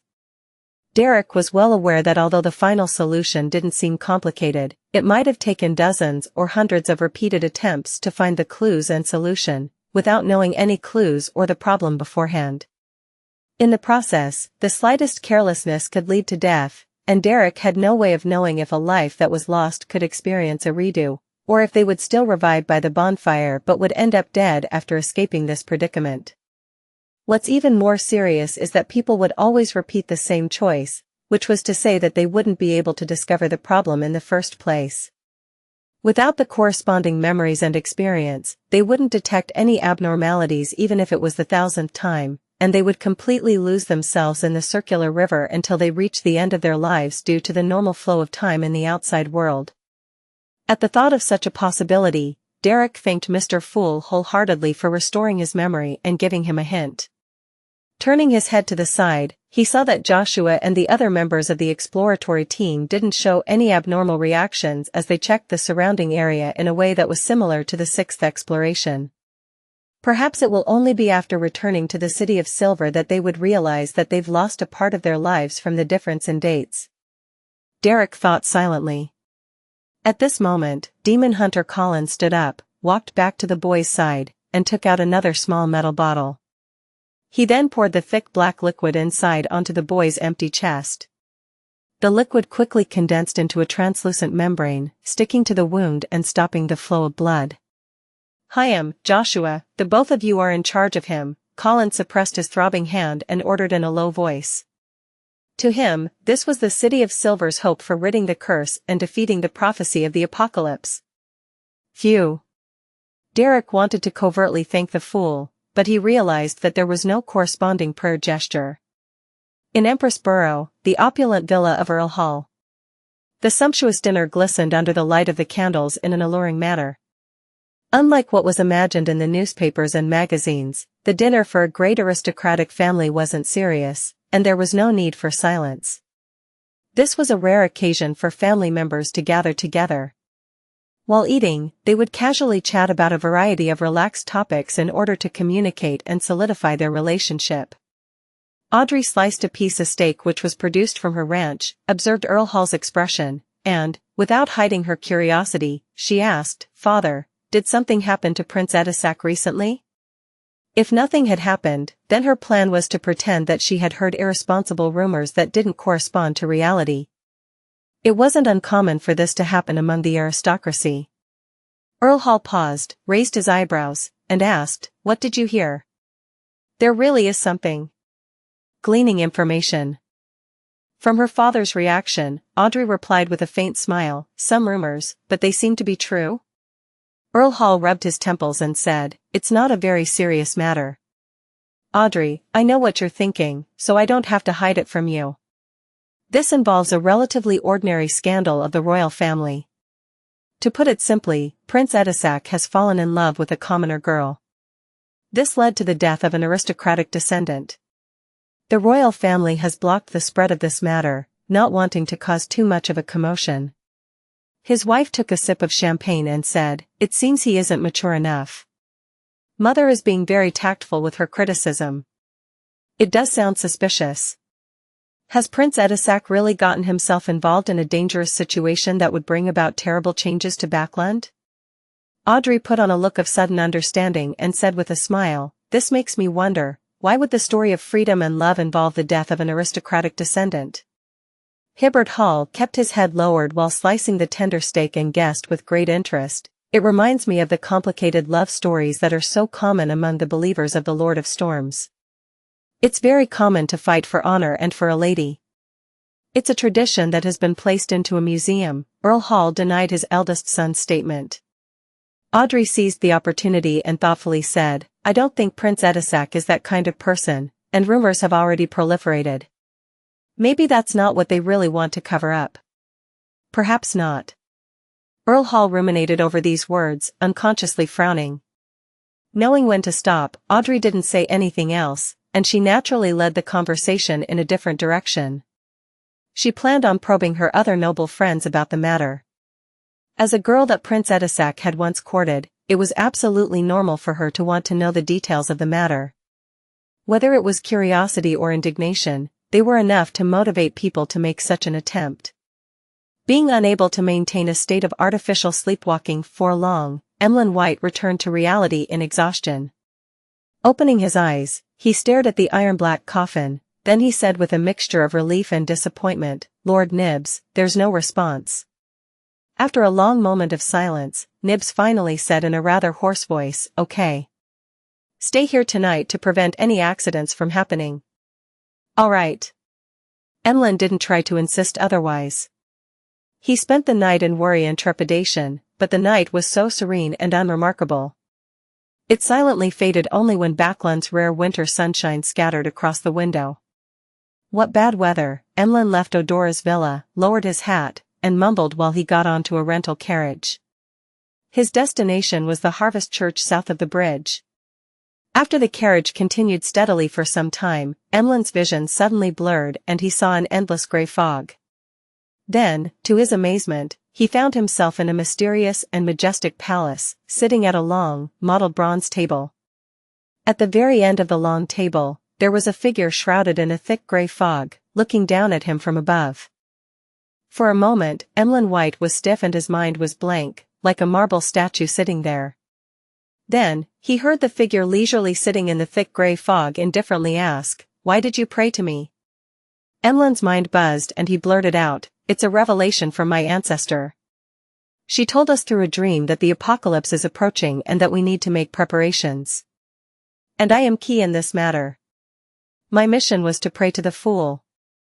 Find authorized novels and web novel faster updates, better experience. Please click for visiting. Hearing the undisguised and detailed response, Klein, who had prepared his answers, was at quite a loss on where to begin. This vampire, Emlyn White, had explained everything he wanted to know. A revelation from the ancestor. Didn't the ancient goddess Lilith perish in the second epic, long before the cataclysm, and have her authority taken back by the creator? It was precisely because of this that quite a number of vampires tried to pray to the primordial moon, resulting in an extremely tragic outcome. Moreover, Mr. Dorr had also mentioned that the moon card is empty, indicating that, on the one hand, the primordial moon is most likely the embodiment of some other deity or powerful devil, while on the other hand, it indirectly proves that the ancient goddess Lilith has lost her sequence 0 position, which is generally equivalent to dying. Klein instantly connected the dots. He originally imagined that Lilith, who responded to the sanguine's prayers on particular matters, was a relic from the ancient goddess, such as the uniqueness of the moon pathway. Thus, it would be rigid, passive, and extremely restrictive, but now, its initiative of providing a revelation had overturned his guess. Two possibilities. One is that Lilith is being impersonated by another deity who has occupied a key point ahead of time, preventing any opponents from reaching sequence 0 of the moon's pathway. In essence, the entity doesn't care about the sanguine, and the provided revelation is a kind of test. The greatest suspect is the goddess who had snatched the title of Lady of Crimson, but she's already sequence 0, corresponding to the star in the cards of blasphemy. Why would she covet the moon? Is it to foil the plans of her enemy? The second possibility is that the ancient goddess hasn't fully perished. As long as no other powerhouse has become sequence 0 in the moon pathway, she is able to use a unique and incomprehensible method to continue surviving, waiting for a chance to make her return, just like the Dark Emperor card's description. And perhaps the goddess had taken the title of Lady of Crimson to foil this situation to a certain extent. Going by this logic, Lilith's recent apocalyptic revelation is her struggle to revive after years of preparation. And the Fool plays a key role in her revelation. If that's true, then in a certain way, it's an invitation for cooperation. But I'm just a sequence 6 beyonder, so how am I to cooperate with a yet-to-disappear ancient goddess? Let Emlyn White join the Tarot Club. The Sanguine are a race with a long lifespan. They have existed since the second epic and must know quite a number of secrets. However, that would be me taking quite a risk. Yes, it would be possible to divine whether or not to pull Emlyn into each gathering ahead of time. Yes, there was a similar apocalyptic prophecy in the sites in the spirit world from Yellow Light Venethan. He also pointed out that the Abraham family's curse would be removed by an apprentice who has the help of a hidden existence. This matches Miss Magician's present stage. She is an apprentice who has received the help of me, the Fool. That's rather interesting. Has every high-level being that's good at prophecies realized that the apocalypse is unavoidable and have seen the Fool's existence and his possible effects? One thought after another flashed through Klein's mind, but his expression didn't change at all. He leaned back in his chair and smiled leisurely. What did your ancestor ask you to pray to me for? The calm voice pulled Emlyn out of his stupor, and he shook his head in a slightly dazed manner. I don't know. At this moment, Klein saw the stars behind Emlyn's chair shift quickly, turning into the symbol of the crimson moon. As expected, the beyonder pathway of the descendants of the ancient goddess, Lilith, points towards the moon. Klein chuckled and said, in a situation with the 7 orthodox gods and so many secret existences, why would your ancestor think that I would be the key to the apocalypse? The Fool's attitude finally made Emlyn White calm down, realizing that he had encountered an incredible event. He had been forcefully pulled into a magical place by a hidden existence. He is the Fool, he isn't actually angry. Is it because I represent the ancestor? I, Emlyn White, am indeed special. I was mentioned by the ancestor, and I received a response from the Fool. With this in mind, Emlyn couldn't help but sit up straighter before saying in deliberation, Honorable Mr. Fool, the revelation provided by the ancestor is this. I, Emlyn White, will become the key in saving the sanguine and clinching victory against the apocalypse. And all of this will begin from my praying to you. The meaning behind his words was, the key to the apocalypse isn't you, but me. This fellow has such a 8th grader syndrome side to him. That's right. He has always been very arrogant and feels self-important. Klein lampooned silently with a popular phrase from the past. Amused, he said, the same question, why me and not the 7 orthodox gods or the other hidden entities? I don't know. Emlyn shook his head honestly. Klein thought for a moment, then he deliberately said, actually, I think I understand your ancestor's intentions. She wishes that, with my help, you're able to grow into a true high-level entity and save the sanguine when the apocalypse happens. Grow? Emlyn said in puzzlement, as you know, us sanguine have no way of growing on our own. Only through special ceremonies will we gain the bestowment of our elders and relics of the ancestor that allow our advancement. Indeed, it has to be in accordance with the law of beyonder characteristics conservation. In other words, there have to be other ways as long as the basic law is abided to. Klein chuckled. Your knowledge has blinded you, making you unable to see the wider world. Of course, this question will not be answered by me. The answer must be found by you. I will only provide you with an opportunity. He paused for a second, then he said in a condescending manner, do you wish for such an opportunity? Without any hesitation, Emlyn got up and bowed. That is what I wish for. Where did your arrogance go when facing a hidden existence? Why is there only humility?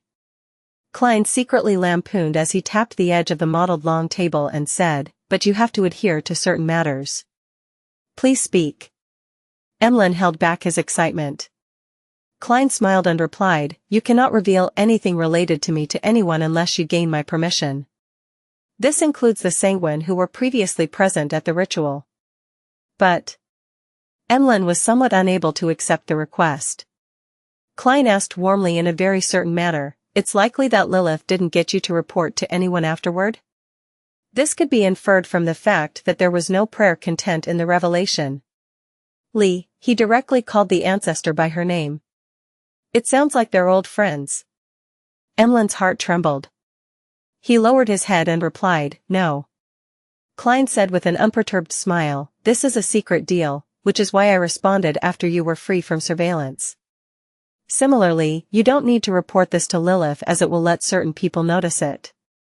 Seeing Emlyn nod in understanding, Klein added, if you want to be The key to saving the sanguine, you must suffer the pain of the corresponding thorns. For example, you will not be understood by others, be slandered, and looked down upon. You can only silently proceed forward in the darkness while being burdened by your heavy mission. The words that were aimed at him made Emlyn White imagine a corresponding scenario. He, who was always mocked by his kinsmen because of his fondness of dolls, had gotten lost and entered the harvest church.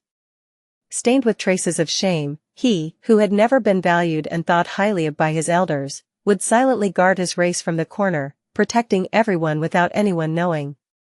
Very soon, Emlyn, who had moved himself, respectfully replied, "Your will pass through the earth." Klein leaned back and said very lightly, "I tacitly consented to the establishment of a secret gathering, and it is held right here. Are you willing to join this gathering in search for the method to become powerful to save the sanguine?" "I am," Emlyn replied without any hesitation. Klein nodded in satisfaction. "Do you have any other requests?" Emlyn was overjoyed. He said in a hurry, "Honorable Mr. Fool, I would like you to help me dispel the psychological cue in me." "A bishop of the Church of Earth Mother." "I know." Klein calmly interrupted him. "He knows." As expected of a hidden existence. Emlyn's head lowered again. Klein let out a soft chuckle. "I can help you, but what price are you willing to pay for this?" Above the gray fog, he had a very potent spirit vision, and he had previously discovered that the dark-colored psychological cue within Emlyn White's spirit body had at some point mostly dissipated, thinning out to the point of frailty. Klein had intended to resolve the problem by referring to the ritual used to resolve similar problems in the Book of Secrets, but the situation now led him to believe that a secret deed ritual with the Dark Emperor card and the purification of the Sun brooch would thoroughly disperse Emlyn White's psychological cue. Price? Emlyn thought about it for a moment, but he couldn't think of anything that would interest a secret existence like the Fool. Seeing this, Klein took the initiative to say, "I'm very interested in some of your sanguine history. You can use that in exchange." "The sanguine's history?" After a moment's thought, Emlyn agreed. "You can think about what you would like to describe first." Heh. "Before that, you need to choose a code name from them." Klein conjured the unselected Major Arcana tarot cards on the surface of the long bronze table. Emlyn White scrutinized the cards with interest and said, "The moon." "I choose the moon card, typically used to describe early teens who have delusions of grandeur, who so desperately want to stand out that they have convinced themselves they have hidden knowledge or secret powers." Above the gray fog, inside the palace that looked like a giant's residence. The moon. Emlyn thought hard about what part of the sanguine's history that he should tell the Fool. He and the ancestor are old friends, so he must know what happened before the cataclysm, so I don't need to repeat it. In the 4th and 5th epic, the glory of the sanguine wasn't rare, and there was a lot of history to talk about, but there was only one most important point. Emlyn quickly came up with an idea. From what he knew, the Fool was likely an ancient god before the cataclysm. Due to certain reasons, he didn't perish and had slept till today, gradually in the process of recovering. This explained why no such secret existence had appeared in the sanguine records, that had a history spanning millennia, until his honorific name suddenly spread. After some deliberation, Emlyn straightened his back and said, "After the cataclysm, the sanguine left the center of the historical stage of the northern and southern continents and became nobles of different empires and dynasties as individuals instead of as a race. They either governed a territory or guarded a castle in a key area. This continued until our queen, Blood Moon Queen, Aurora, who led us out of the era of darkness, became the wife of the Trunsoist dynasty's Night Emperor. She gathered all of the sanguine together and the sanguine became important supporters of the dynasty. At that time, Loans Augustus and Faceless Einhorn had to politely address our queen as Her Majesty. In that era, Queen Aurora was the symbol of beauty. If there was a magic mirror that could answer questions, then the answer to who is the most beautiful of them all would be her. The more Emlyn spoke, the prouder he became. He went from being reserved and serious to becoming extremely talkative. A magic mirror that can answer questions, isn't that a Rhodes? I wonder if there are any members of the machinery hive mind who were so bored out of their minds to ask the question, mirror, mirror, on the wall, who is the fairest of them all? I wonder how Aurora will answer. Klein sat in the same posture, smiling as his thoughts wandered. After droning on and on, Emlyn's expression turned serious. All of this shattered in the War of the Four Emperors. The Knight Emperor perished, along with the Queen. The Sanguine suffered a terrible blow, and while trying to reap the final fruits of victory, the four noble families, Augustus, Einhorn, Sauron, and Castilla, split the empire, destroying the royal family which was lacking in high-level beings. The Sanguine had no choice but to retreat to an uninhabited mountain to hide in the shadows so as to maintain the continuation of our race. Just as I expected. The seven gods were already the seven gods during the War of the Four Emperors.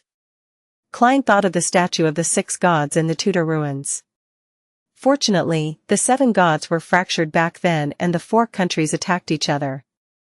After paying a certain price, we finally escaped the disaster. At this moment, Emlyn was in a rare state of being roused. He looked at Klein and said, "Honorable Mr. Fool, do you have the time to listen to my description of Blood Moon Queen's deeds and the glory the Sanguine used to have? That will be a heavy tome formed by pages of glorious expositions. I can repeat everything in them. It looks like you can continue on indefinitely. I used to think that you were a vampire who liked puppets and didn't know much history.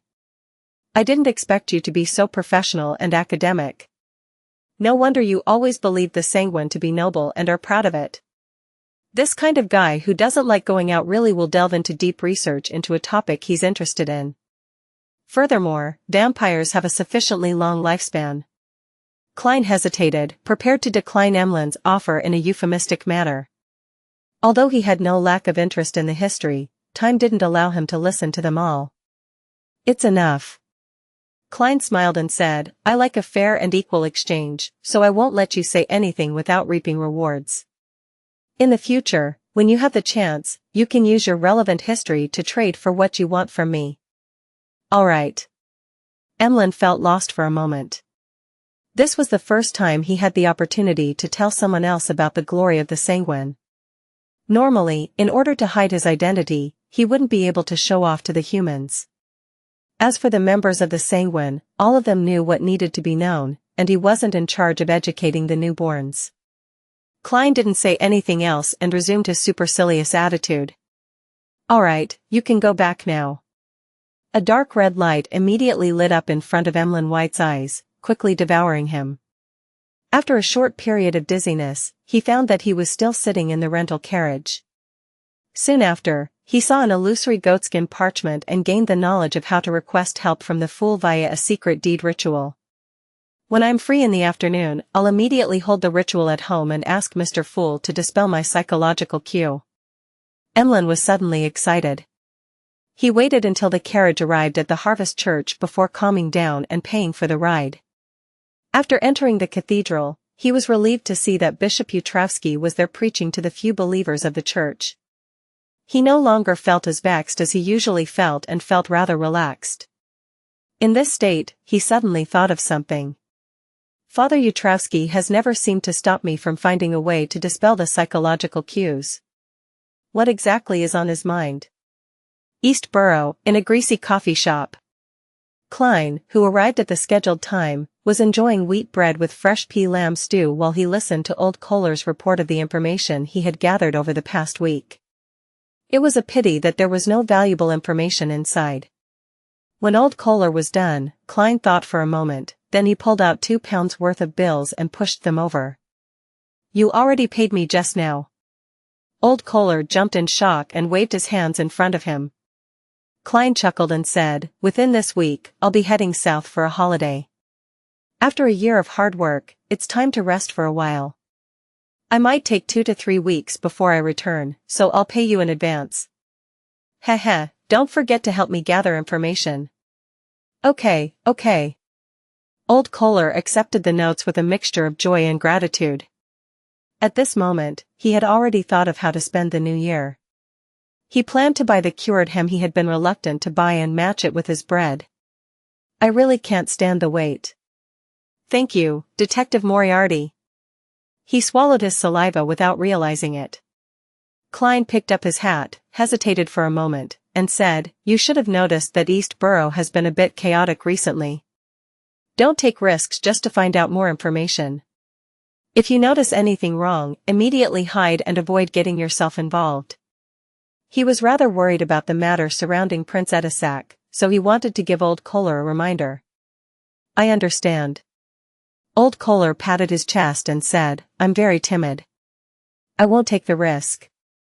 "Very good," Klein praised. Then he remembered the laundry maid, Liv, and her two daughters, Freja and Daisy, who loved to read, and wanted to change their fates before he said whilst in thought, "Watch out for Liv's family. Don't let them be bullied. If there are any outbreaks in East Borough, take them to a safe place." "Outbreaks? You mean the workers' resistance?" Old Kohler asked, puzzled. "More or less," Klein answered vaguely. This was the limit of what he could reveal, otherwise, it would be very easy for him to be suspected by others or the sealed artifact itself. Find authorized novels in Webnovel Faster Updates. Better experience, please click for visiting. In a room with large and small dolls, Emlyn White came home at noon and sat in his chair, enjoying the gloom created by the curtains. He looked around and clenched his fists. "I'll cheer for myself." With that, he rummaged for materials with spirituality and began to write the honorific name of the fool, as well as the corresponding symbols and magic labels. After some hustling and bustling, he tried the secret deed ritual. His spirituality gradually dissipated, as if he had arrived at an immeasurably high place. Vaguely, he saw countless shadows of ineffable shapes, 7 colors of light that seemed to contain immense knowledge, and the grayish-white fog that stood above everything. Above the boundless gray fog, there was an ancient palace that was impossible to see clearly. Seated inside the palace was a person shrouded in gray fog. Then, Emlyn saw a figure of golden majesty and holiness, as well as black wings that blotted out the sky behind it. He didn't even have time to count the number of pairs of mysterious wings before he felt himself quickly floating upwards, making contact with that golden figure. "Ah!" He screamed miserably as he held his head and rolled on the ground, emitting green smoke from his body. It took a while for Emlyn to calm down, and then he heard the deep voice of the fool echo in his ears. "Your psychological cue has been lifted. Is this what it feels like to dispel a psychological cue? It's really painful."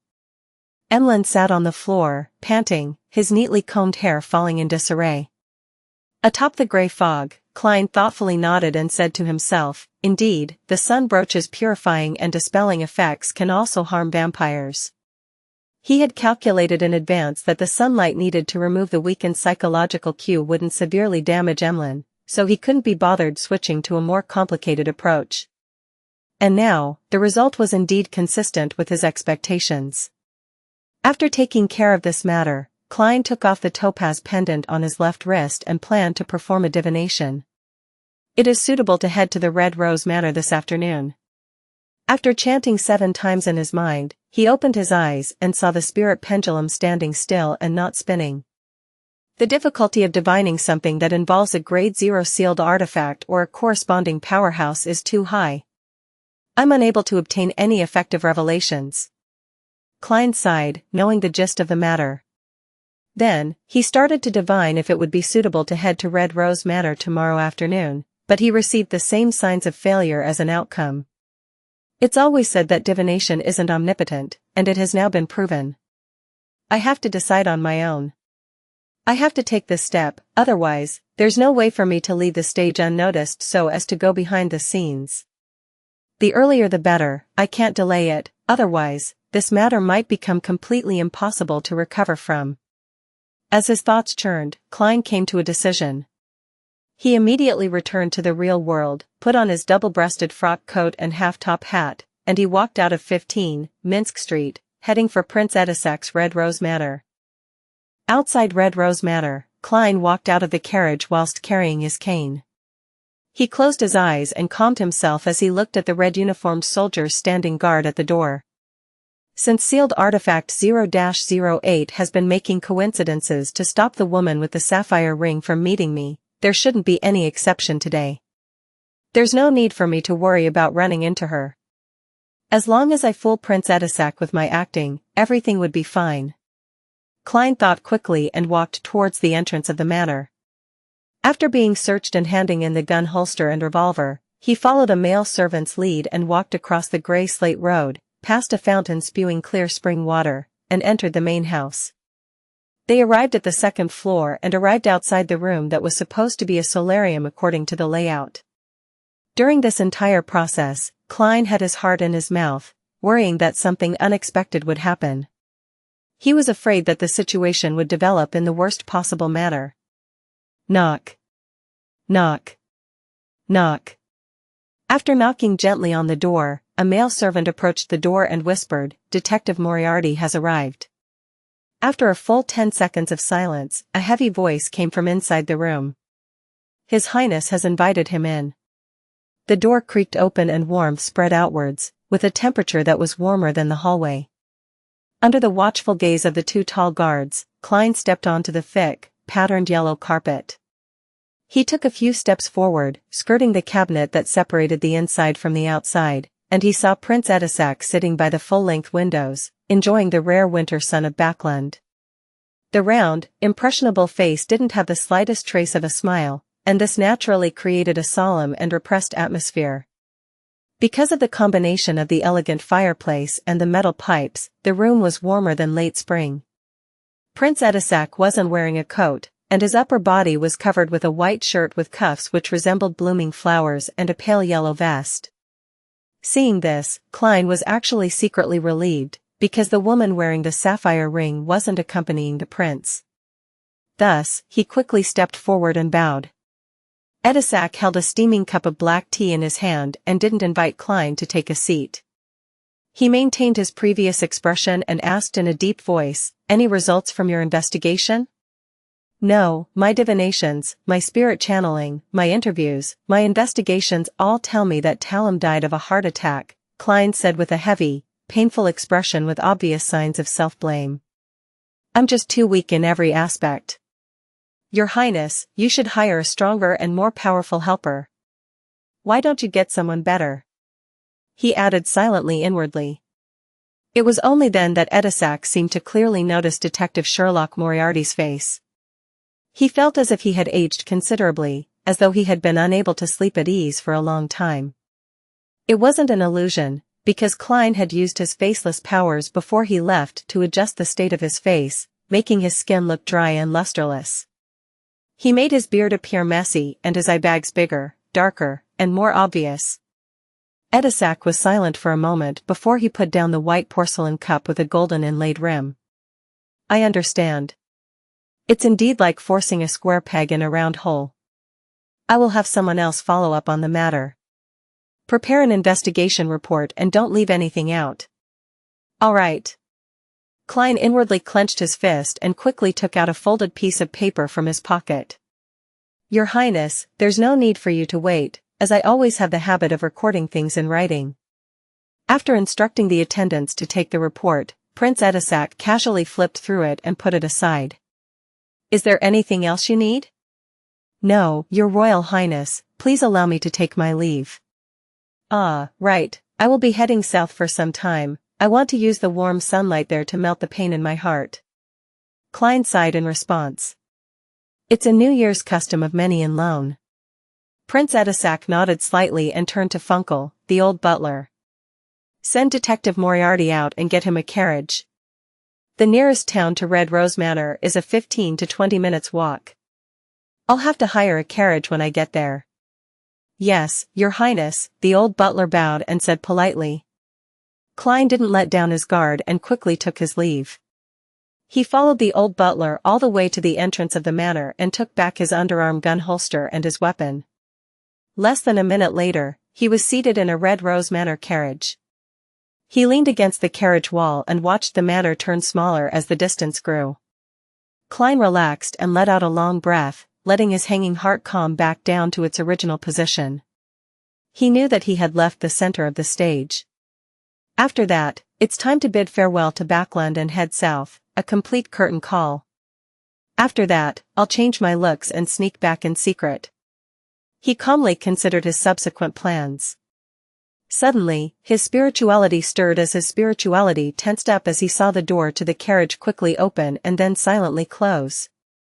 Before he could respond, he saw a figure quickly outline itself. It was wearing a heavy black dress and had a sapphire ring on its hand. Sapphire ring. Upon seeing this scene, Klein, who was at the juncture of a flight or fight response, narrowed his eyes and sat back down, not daring to act rashly. This was a terrifying person who possessed a grade 0 sealed artifact or was a demigod of a similar level. It's really true that the more afraid you are of something happening, the higher the chances are of it happening. 0-08 or something else, what happened to the coincidences you create? Klein's spirit and body instantly tensed up as he could only watch helplessly as the figure appeared in front of him. The lady's age was completely different from her dressing style. She looked about 18 or 19, had a round face, slender eyes, and a gentle and refined temperament. Deep down, she was sweet and was an outstandingly gorgeous beauty. Klein was surprised for a moment, before immediately recognizing her as he blurted out. Trissy. Isn't this the fellow who had gone from being instigator Triss to witch Trissy? How did she go from being wanted to becoming Prince Edessak's woman? How did she, a member of the demonist sect, end up by Prince Edessak's side? And she even has a grade 0 sealed artifact or a mystical item of a similar level. When he looked again carefully, he saw that there was something different about Trissy. Her facial features, which weren't outstanding alone, were softer and more delicate, but when placed together, they were stunning. Hearing his surprise, Trissy became happy instead of being alarmed. She revealed a sweet smile and said, "You know me." "I knew you know me." A detective with beyonder powers definitely pays special attention to the wanted posters. She looks very happy. Klein cautiously asked with doubt and caution, "What do you want?" He clearly remembered that the person before him wasn't a good person. Triss had single-handedly created the tragedy of Alfalfa via instigation, while Trissy had caused the deaths of many innocent civilians in Tingen City. Trissy pursed her lips into a smile and said, "Very simple. Quickly report me to the Nighthawks, the mandated punishers, or the machinery hive mind.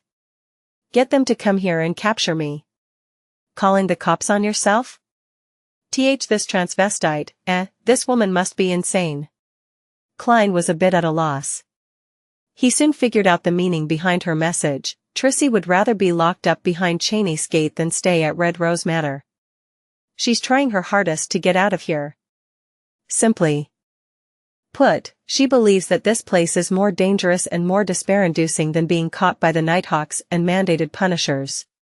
Klein tried his best to control his expression and asked in a deep voice, "What are you afraid of?" Trissy stood dazed for a second before she widened her eyes and said with her unfocused eyes, "There's someone manipulating my life. There are always coincidences that horrify me after they happen. And I'm becoming less and less like myself." Find authorized novels and webnovel faster updates. Better experience, please click for visiting. Saying this, the corners of her mouth curled up as she said, "Can you imagine? Being someone who loves those shy and cute maids, can you imagine the pain when I wake up in the morning in the arms of a naked man? I can, that's why it's best to stay away from being an assassin or witch." Klein couldn't help but imagine such a scene, and his heart palpitated for a moment. Trissy continued with a self-deprecating smile, "I thought that by working hard to advance, to become pleasure, that I would be able to free myself from that weird state. Hence, I sought people to help me search for the corresponding beyonder ingredients, but the outcome only turned worse. Sometimes, I forget a lot of things, but they end up really happening. I endured the disgust, seduced Talim, and tried to get him to help me escape. Who knew that I ended up killing him with a curse without me even realizing it? Do you believe that? They even changed my name. They wanted me to completely abandon my past self. No. Absolutely not. They thought I could only overcome the coincidences for a short period of time and that I would soon get back on track. It was just an impression I deliberately created for them, so I have managed to meet you, Mr. Detective. Pleasure.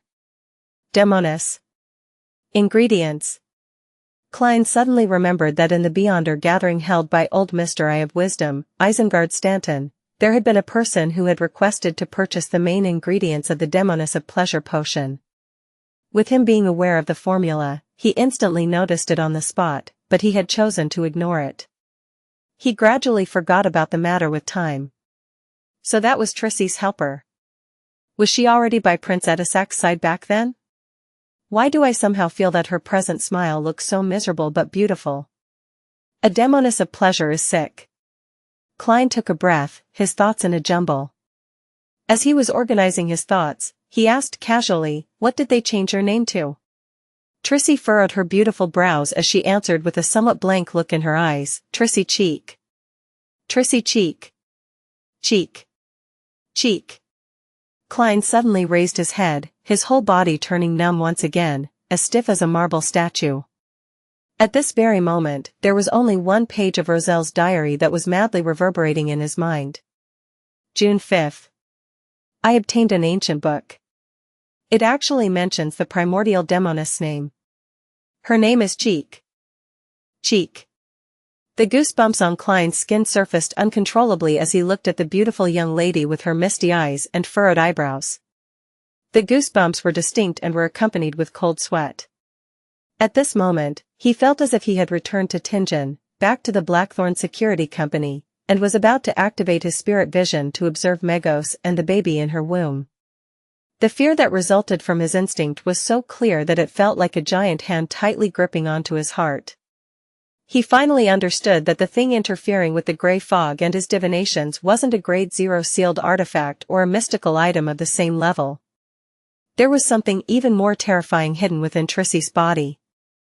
The symbol of the apocalypse, the primordial Demonis. No, she isn't the primordial Demonis yet. Otherwise, I would have already lost control just by being together with her, turning into a pile of squirming rotten meat. She's in a very strange state. Trissy's brows eased as her eyes regained their focus. As she looked at Klein, who didn't dare to move at all, she gently lifted her right hand, allowing her slender white finger to slowly slide down from the side of her body.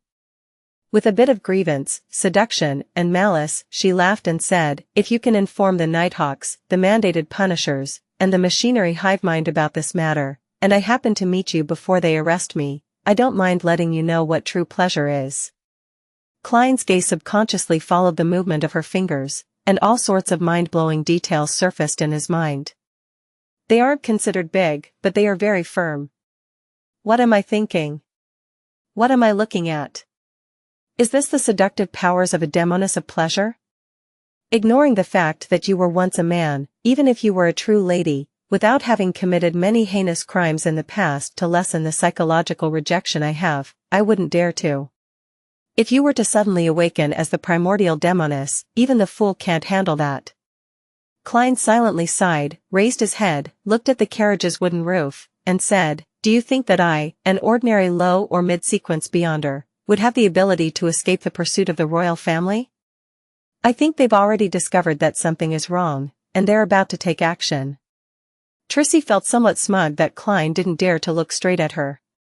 She chuckled softly and said, I'll try to escape and divert the main pursuing force. Although the remaining ones are still very powerful, it's not impossible to deal with them. I believe that you will fight with all your might for the sake of your own life. You have great hope. With that, her figure quickly disappeared, as if someone had wiped it away with a rag. This was different from Sharon, as it wasn't a return to a normal wraith state, but a direct form of invisibility. Bam! The carriage door opened and then closed. The sweet fragrance that remained drilled into his nose, and Klein retracted his gaze, his face sinking. Even now, his arms were still trembling slightly, as if he had contracted some disease.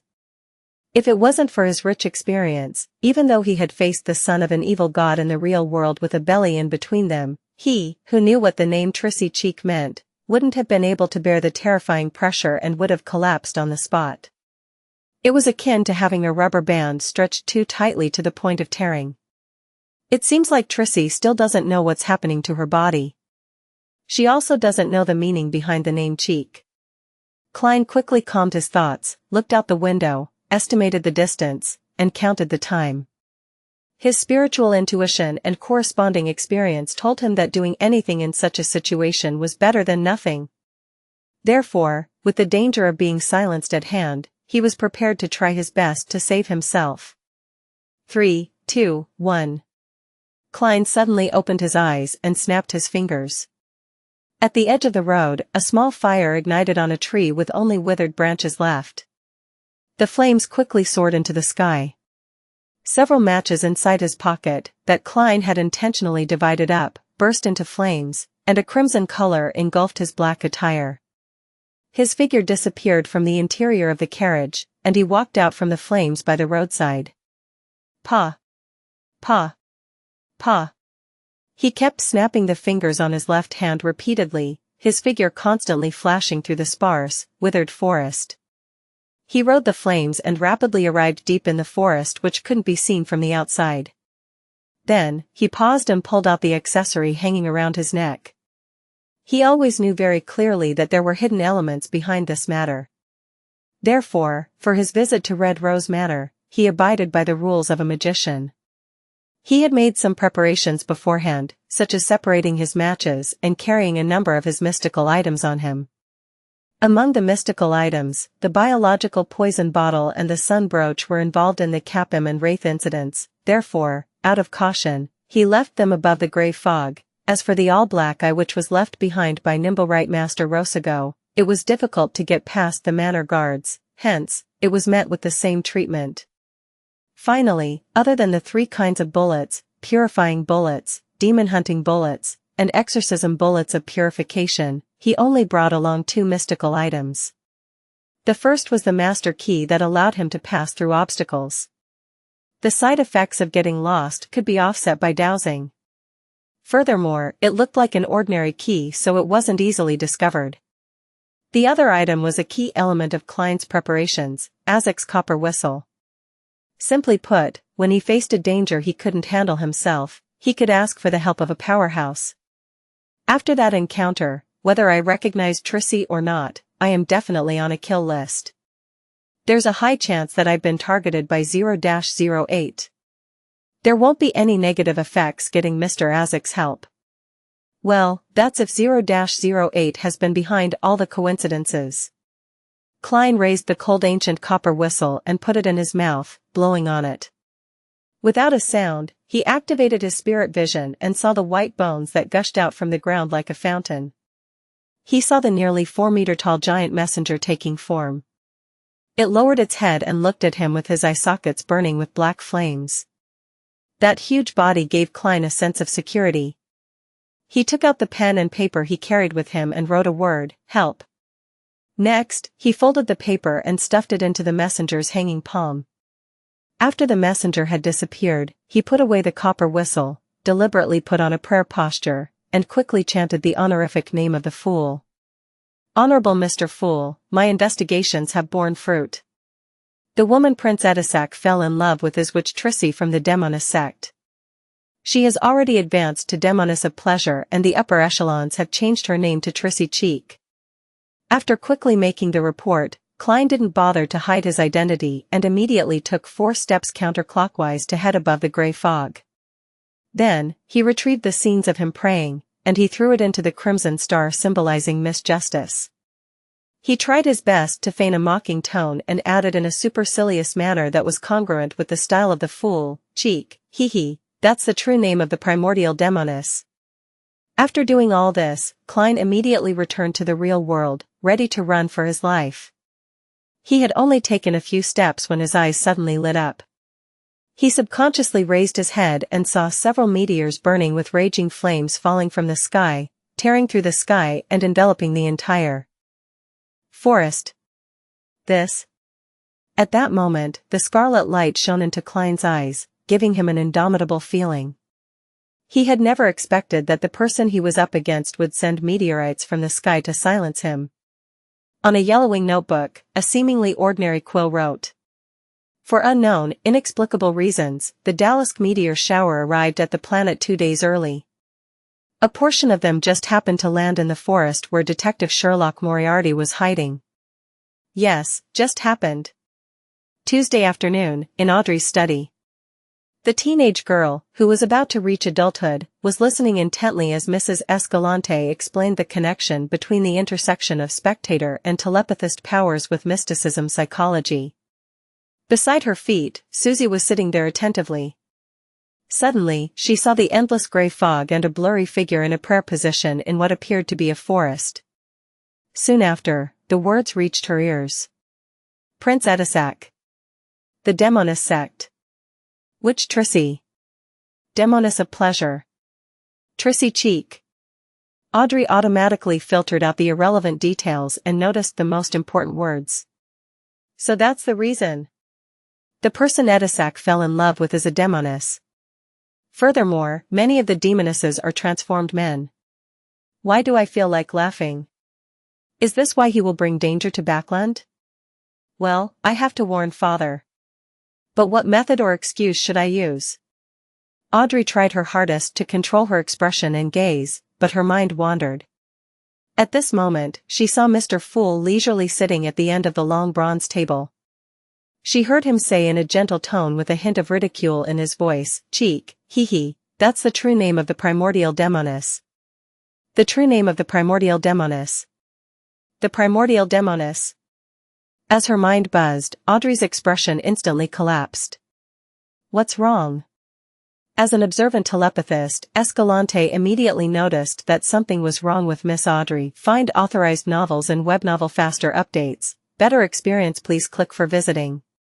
Audrey thought for a moment and didn't hide her concern as she said, Ms. Escalante, I just remembered something bad. I should have told my parents before, but I forgot. It will lead to terrible and serious consequences. For example, the destruction of Backland. How few of the millions of people who live here, regardless of them being nobles, the middle class, or the poor, will survive. Audrey pursed her lips.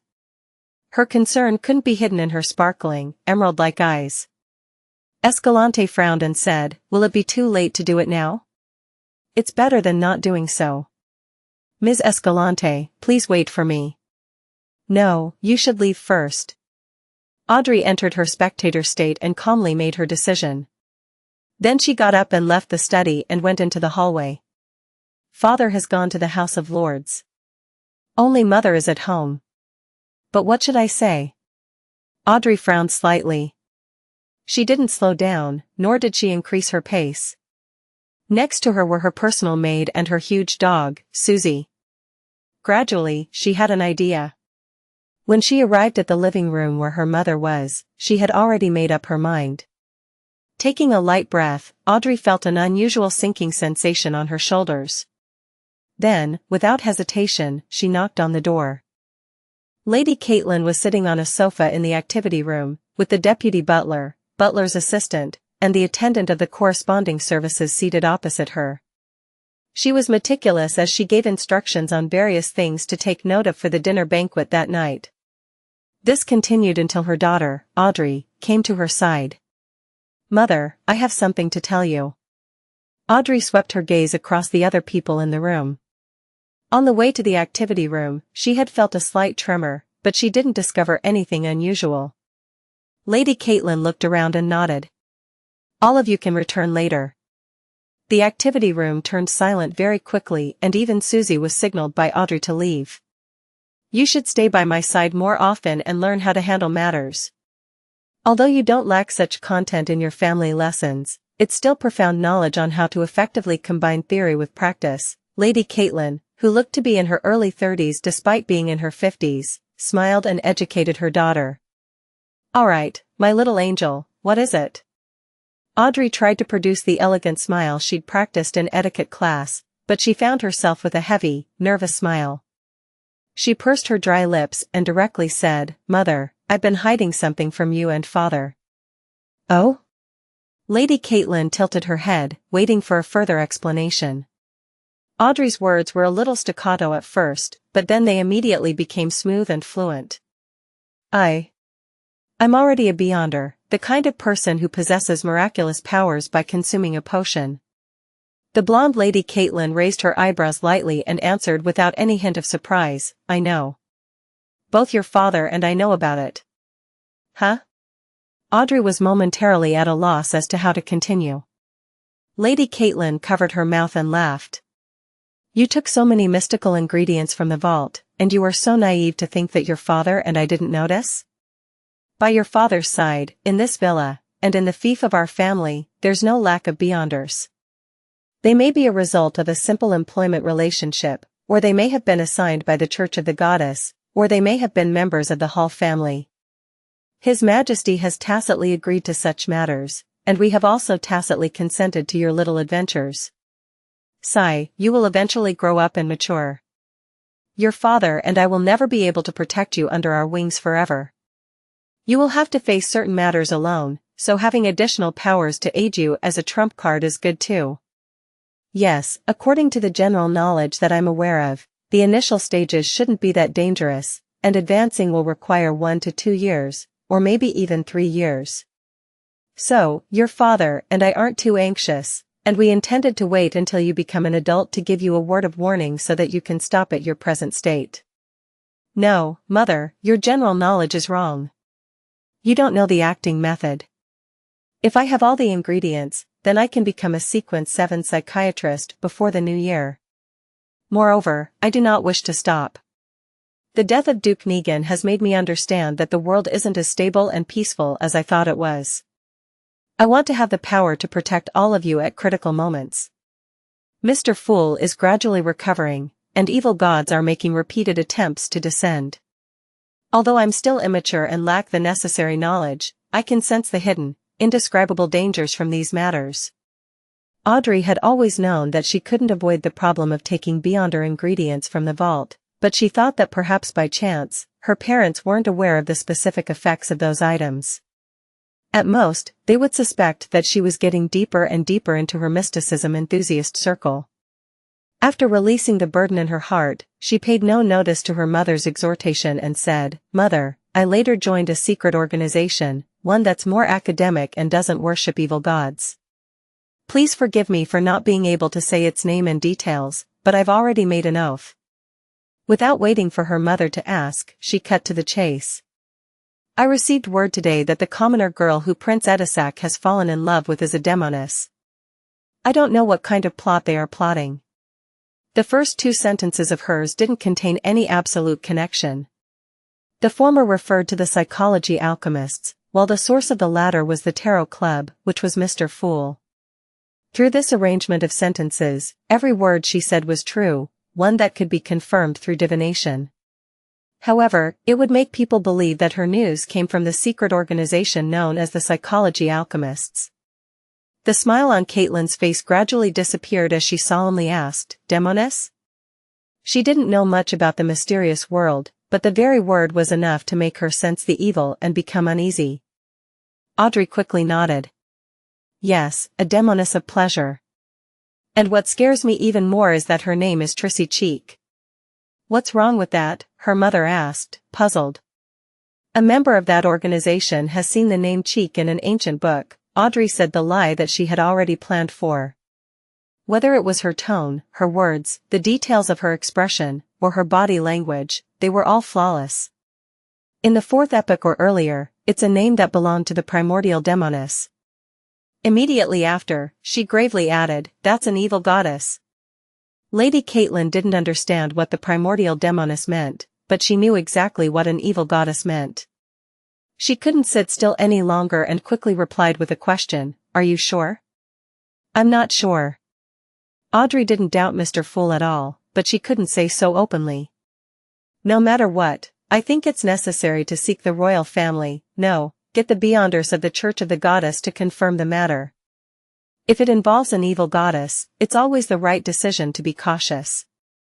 Caitlin looked up at her daughter in surprise. Audrey, you've grown up.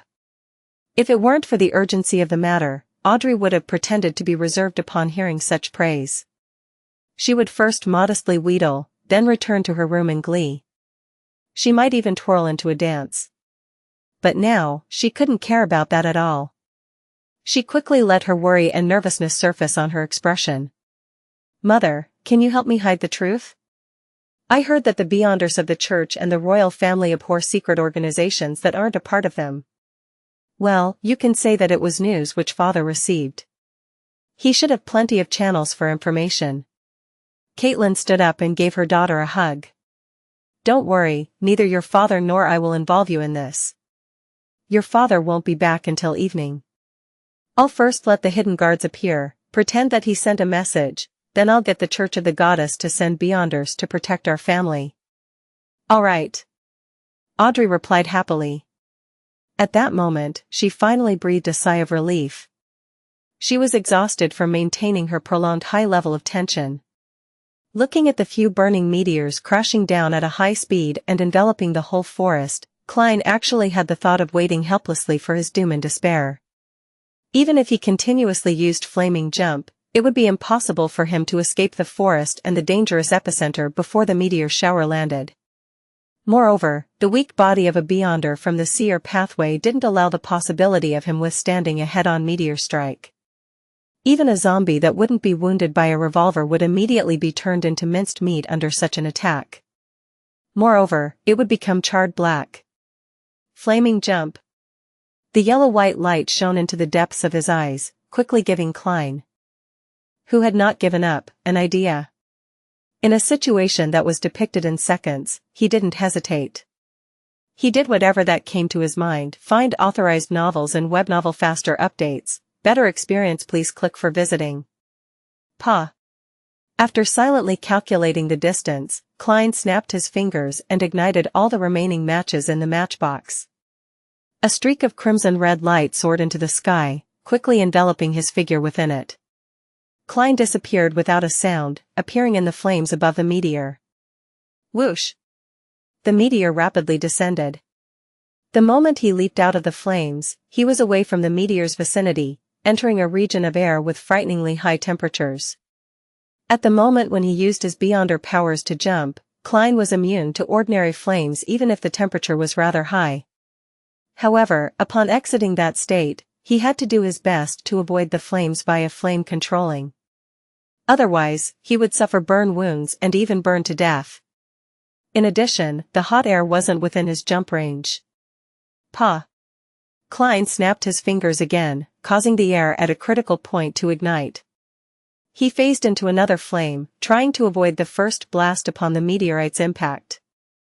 However, no matter how many times he tried and how many risks he took, he still couldn't escape the danger. There were only two choices: to jump to a point away from the forest and suffer the meteorite's resulting blast, or to jump around like an acrobatic, waiting for the mushroom cloud to swallow him up. For a moment, Klein thought he could see himself being torn apart, scorched black with flames still burning over his body. A thought flashed through his mind, and his vision suddenly changed as all the colors saturated. The reds became redder, the yellows became yellower, and the whites became whiter, just like a strange oil painting. The oil painting seemed to be different from the real world, allowing Klein to watch as the meteorite slowly crashed to the ground. That patch of the forest was instantly destroyed, and the ground clearly quaked a few times. Plumes of smoke that were mixed with flames rose up, forming a strange mushroom cloud.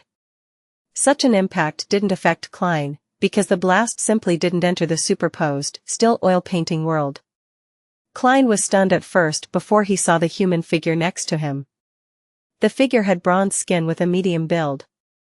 He wore a long black suit and a half-top hat. He had a pair of aged brown eyes, soft facial features, and a tiny mole below his right ear.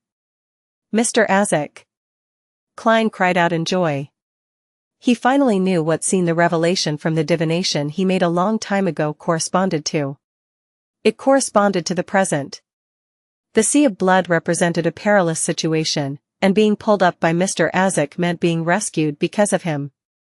Just as Klein's words left his mouth, Edessak waved his hand, grabbed his arm, and pushed his way through the deep layers of saturated colors. The ordinary-looking quill was no longer riding on its own, and its surface had dimmed a little. The solid-looking middle-aged man with only one eye grabbed it and quickly wrote as if he was channeling a spirit. It was obvious that Edessak Eggers had yet to recover all his memories and strength. While attempting to travel through the spirit world and the astral world, a latent danger appeared as a result of this problem. Hence, he and Sherlock Moriarty found themselves landing near Ensangwil and his friend. Everything around him was like an illusion. The colors were saturated and superposed as they quickly receded. As soon as Klein came to his senses, observed, and experienced this wonderful passage, he felt Mr. Edessak's hand which was holding his hand tremble slightly. Before he could even react, he felt a strong sense of weightlessness. His body couldn't help but plummet as he even began spinning. The colors of red, yellow, white, and black around him faded rapidly, and Klein fell, hitting the solid ground hard. The impact left his head spinning and his internal organs churning. Mixed into his vision were bits of golden stars as his vision was restored to normal. To his left was a bottomless dark valley that resembled the legendary Devil Abyss. On the right was a grey stone wall that continued to extend upwards, as if supporting the entire region. There was no sun, no clouds, and no fog. Some light came from the luminescent moss growing in different places, and darkness and heaviness were the primary tones of this world. Klein pushed himself up with his left hand and nimbly jumped up. He found that the ground beneath his feet consisted of properly paved stone which could accommodate 2 horse carriages traveling in parallel. It was definitely not naturally formed. One end of the road spiraled down into the dark crevices, while the other led to the top. From time to time, it was possible to see the domed hallways and halls inside the walls. Klein raised his head, but he couldn't see the highest point. His vision was completely blocked by the grey stone wall. Suddenly, he had an epiphany. He and Mr. Edessak had fallen underground, into the ruins of an ancient civilization. Is it another area, or are we still near Backland? As soon as Klein thought about it, he heard Mr. Edessak say in a low voice, "Leave here first. Head up." Ah? Before Klein could understand the meaning behind his words, he saw a flash of light from the side, instantly forming an illusory door that opened outwards. The door seemed to be made of bronze. It wasn't real enough, but it was unusually heavy. On the surface, there were countless strange patterns and indistinct symbols. With a creak, a crack appeared in the door. Pale, bloody arms reached out from the crack, one after another. In addition, there were also greenish-black vines with baby faces and sleek tentacles with protruded eyes. It's very similar to the effect of Miss Sharon's mystical item.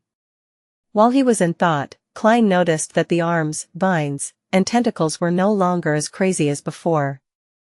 They had calmed down and stuck to the ground, completely unlike their former appearance of madly pulling a Sequence 6 zombie into the door.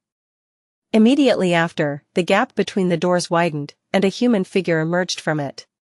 The figure wore a pure black clergy robe, and his facial features were clear and distinct like an ancient, classical sculpture. His hair was dark golden color, his eyes were dark blue, and he had a high nose bridge. He wore a bonnet which was popular with the elderly, and his sideburns were somewhat gray in contrast to his middle-aged appearance. Looking at the figure's completely lifeless eye, Klein suddenly recalled the name of the person who had just arrived. Ensangwil.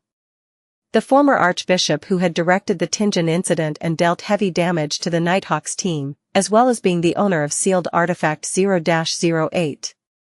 Almost at the same time, Klein turned around and, following Mr. Edessak's instructions, fled towards the top of the road. He knew full well that being a Sequence 6, he would only serve to be a burden and distraction in a clash between demigods. In this race for time, false modesty and pretentious words were unnecessary. They would harm both him and his companion. Tap. Tap. Tap. As there was nothing he could ignite underground, all Klein could do was grit his teeth and run as fast as he could. While running, he heard Edessak's calm, gentle voice. "Run all the way out of here. Don't worry about me. I've recalled a lot of things, and I know that I once remained in a particular sequence for a very long period of time. That sequence's name is Undying." Tap. Tap. Tap. Klein circled around the cliff and entered a dark domed corridor. The walls on both sides were engraved with mottled murals. At that moment, he heard a dignified and hoarse voice reverberate from where he previously was. "Teleportation is prohibited here. A figure had arrived beside Insangwil without anyone noticing. He was floating in midair in defiance with the laws of physics. He wore a gorgeous gold mask. And Insangwil didn't attack immediately. Instead, he glanced at the bend where Klein's figure had disappeared. Sequence 4 Nightwatcher of the Church of the Evernight Goddess's pathway could grant a certain amount of bad luck to others, but Insangwil, who had just silently blessed Klein, realized that things like Klein slipping and falling into the ravine didn't happen. Not only that, Insangwil seemed to be hallucinating as well, as he saw a thin, grayish-white fog. Without having the luxury of time to think, he withdrew his gaze and cast it back to Edessak Eggers. Tap. Tap. Tap. Running at full speed, Klein suddenly stopped in his tracks. His spiritual intuition told him that there were people ahead of him, beyonders. They were most likely the guards here. After contemplating for a bit, he reached out with his left hand and wiped his face. At the same time, crisp sounds emitted from his body as his body grew 7 to 8 centimeters taller. By the time his left palm left his face, he had turned into a single-eyed middle-aged man with dark golden hair and a high nose, Insangwil. Recalling the other party's demeanor, Klein used an illusion to change his clothes before quickly walking around the corner and entering a large hall. There were 4 guards in dark black armor, their gazes keen. Find authorized novels and web novel faster updates. Better experience, please click for visiting. Klein's face was calm as he walked over. He deliberately spoke in a hoarse voice and sternly said, "Someone has sneaked in here. I'm looking for him. Did you discover any clues?" The leader of the guards first examined him before lowering his head and saying, "Mr. Zangwil, nothing happened here." "Okay." Klein nodded slightly, walked past them, and left the hall. During this entire process, although he remained highly nervous with his back drenched in sweat, he appeared to be calm and reserved. He looked no different from Insangwil, be it his appearance or his aura. Relying on his faceless powers and his running speed, he quickly passed through 3 checkpoints and arrived at the end of the building. There was an illusionary door formed by pure ghostly blue light. Apart from that, it was completely sealed shut. Although he was worried about the demigod battle between Mr. Edessak and Insangwil, Klein remained hidden in the shadows outside the room. He patiently spied for a while and found that someone had passed through the ghostly blue light while another person had used it to leave. He noticed that those who left had to show something that looked like a badge before they could get permission from the 4 guards to enter the door of light. "I don't have time to wait for the next person with a badge. I can only take the risk. The battle over there could end at any moment. Even if doesn't, the search order will be sent over here quickly." Klein quickly made his decision, once again walking into the room with the likeness of Insangwil. Something has happened outside. He had no confidence in mimicking the former archbishop's voice, so he could only express himself with deliberate hoarseness as an indication that he had experienced an intense battle. The guards who were left confused by the news didn't react until Klein approached them. They reached out their hands to stop him. "Mr. Zangwil, where is your pass? Don't waste any more time." As he spoke, Klein pulled a badge from his pocket and thrust it into the man's hand. This calm performance made the rest of the guards relax. The moment the guard who had received the pass looked down, Klein suddenly lunged forward. Just as he landed on the ground, he quickly did another roll and went straight through the ghostly blue door. Only then did the guard realize that the badge in his palm had rapidly faded, turning into a piece of paper. On the top left of the piece of paper, there was a rather commonly seen blessing recently, "Happy New Year." The abyss-like crevice was filled with an illusory, pitch-black liquid. Moreover, the surface of the water was still bubbling without stopping, and many pale-skinned arms were wildly extending outwards. Insangwil had a general idea of Edeссak's standards, and he was neither surprised nor afraid, for he had a demigod to help him at the moment. What worried him the most was another problem. 0-08, which was forcefully developing the story, could backfire on him at any moment. At that moment, he swept his gaze past the corner of his eye and was shocked to find that the quill, 0-08, had left his pocket without him realizing it. It was floating in front of the grey rock wall, fervently writing lines of words. In a fierce battle, there would always be a variety of accidents, such as Nsangwil's belt snapping and having his pants drop. The ghostly blue light filled Klein's eyes, constructing a passageway that overlapped with layers of light between the deep darkness and the roaming invisible creatures. Klein didn't bother to observe his surroundings as he scrambled to the end of the passage. He stood up, straightened his clothes, restored Nsangwil's stern expression, and stepped into the rippling screen of light. After a moment of being mentally adrift, he found himself in another room, which was also occupied by quite a few guards. Something went wrong underground, keep an eye out. Do not allow anyone entry, Klein calmly instructed, walking towards the door at an unhurried pace. Yes, Mr. Zangwill, the guards replied respectfully. At this moment, the guard from before passed through the ghostly blue light and shouted loudly, "There's a problem with that Zangwill from before." Everyone turned to look at the door, but Klein was nowhere to be seen. Tap. Tap. Tap. The guards immediately split up into several groups to search in every direction for their target and notify their companions. The scene momentarily turned rather chaotic. One of them had just rounded the corner when he saw Nsangwil's back. Subconsciously, he pulled out his sword that coruscated with lightning and performed a forward cleave. Oof. The figure floated away weightlessly and became a splintered paper figurine. At the same time, two loud bangs could be heard. Pale golden bullets passed through the visor that wasn't pulled down and accurately hit the guard's head. Before he could even cry out, the guard collapsed to the ground with a thud, convulsing. Klein stepped out of the shadows in the corner and expressionlessly slipped the revolver back into his underarm holster. After burning the paper figurine, he quickly dragged the guard to an empty room and changed into black armor, switching his appearance to the fallen guard. Then, he picked up the lightning sword and left the room, closing the wooden door behind him and running forward in a panic. He was going to notify every guard along the way that there was a problem with Nsangwil. Inside the solarium of Red Rose Manor, Edessak Augustus stood by the full-length window, looking at the indifferent Trissy with a gloomy face, and he said in a voice that was like a volcano about to erupt, "Why did you run away again?" Trissy looked past him and beyond the window, chuckled, and answered with a question, "Did you see the meteor shower? Did you feel the trembling of the earth?" Behind her, porcelain and other items in the cabinet had fallen onto the thick, soft carpet. The old butler, Funkel, was standing beside her. "It's not too rare for that to happen," Edessak replied in a low voice. Trissy raised her eyebrows slightly. "You are very dull." "Then let me be frank with you. I am a demoness." Prince Edessak's expression didn't change at all. He turned to the old butler and said, "Guard the door and prevent anyone from entering." "Yes, Your Highness." Funkel gave Trissy a cold look and walked out of the solarium.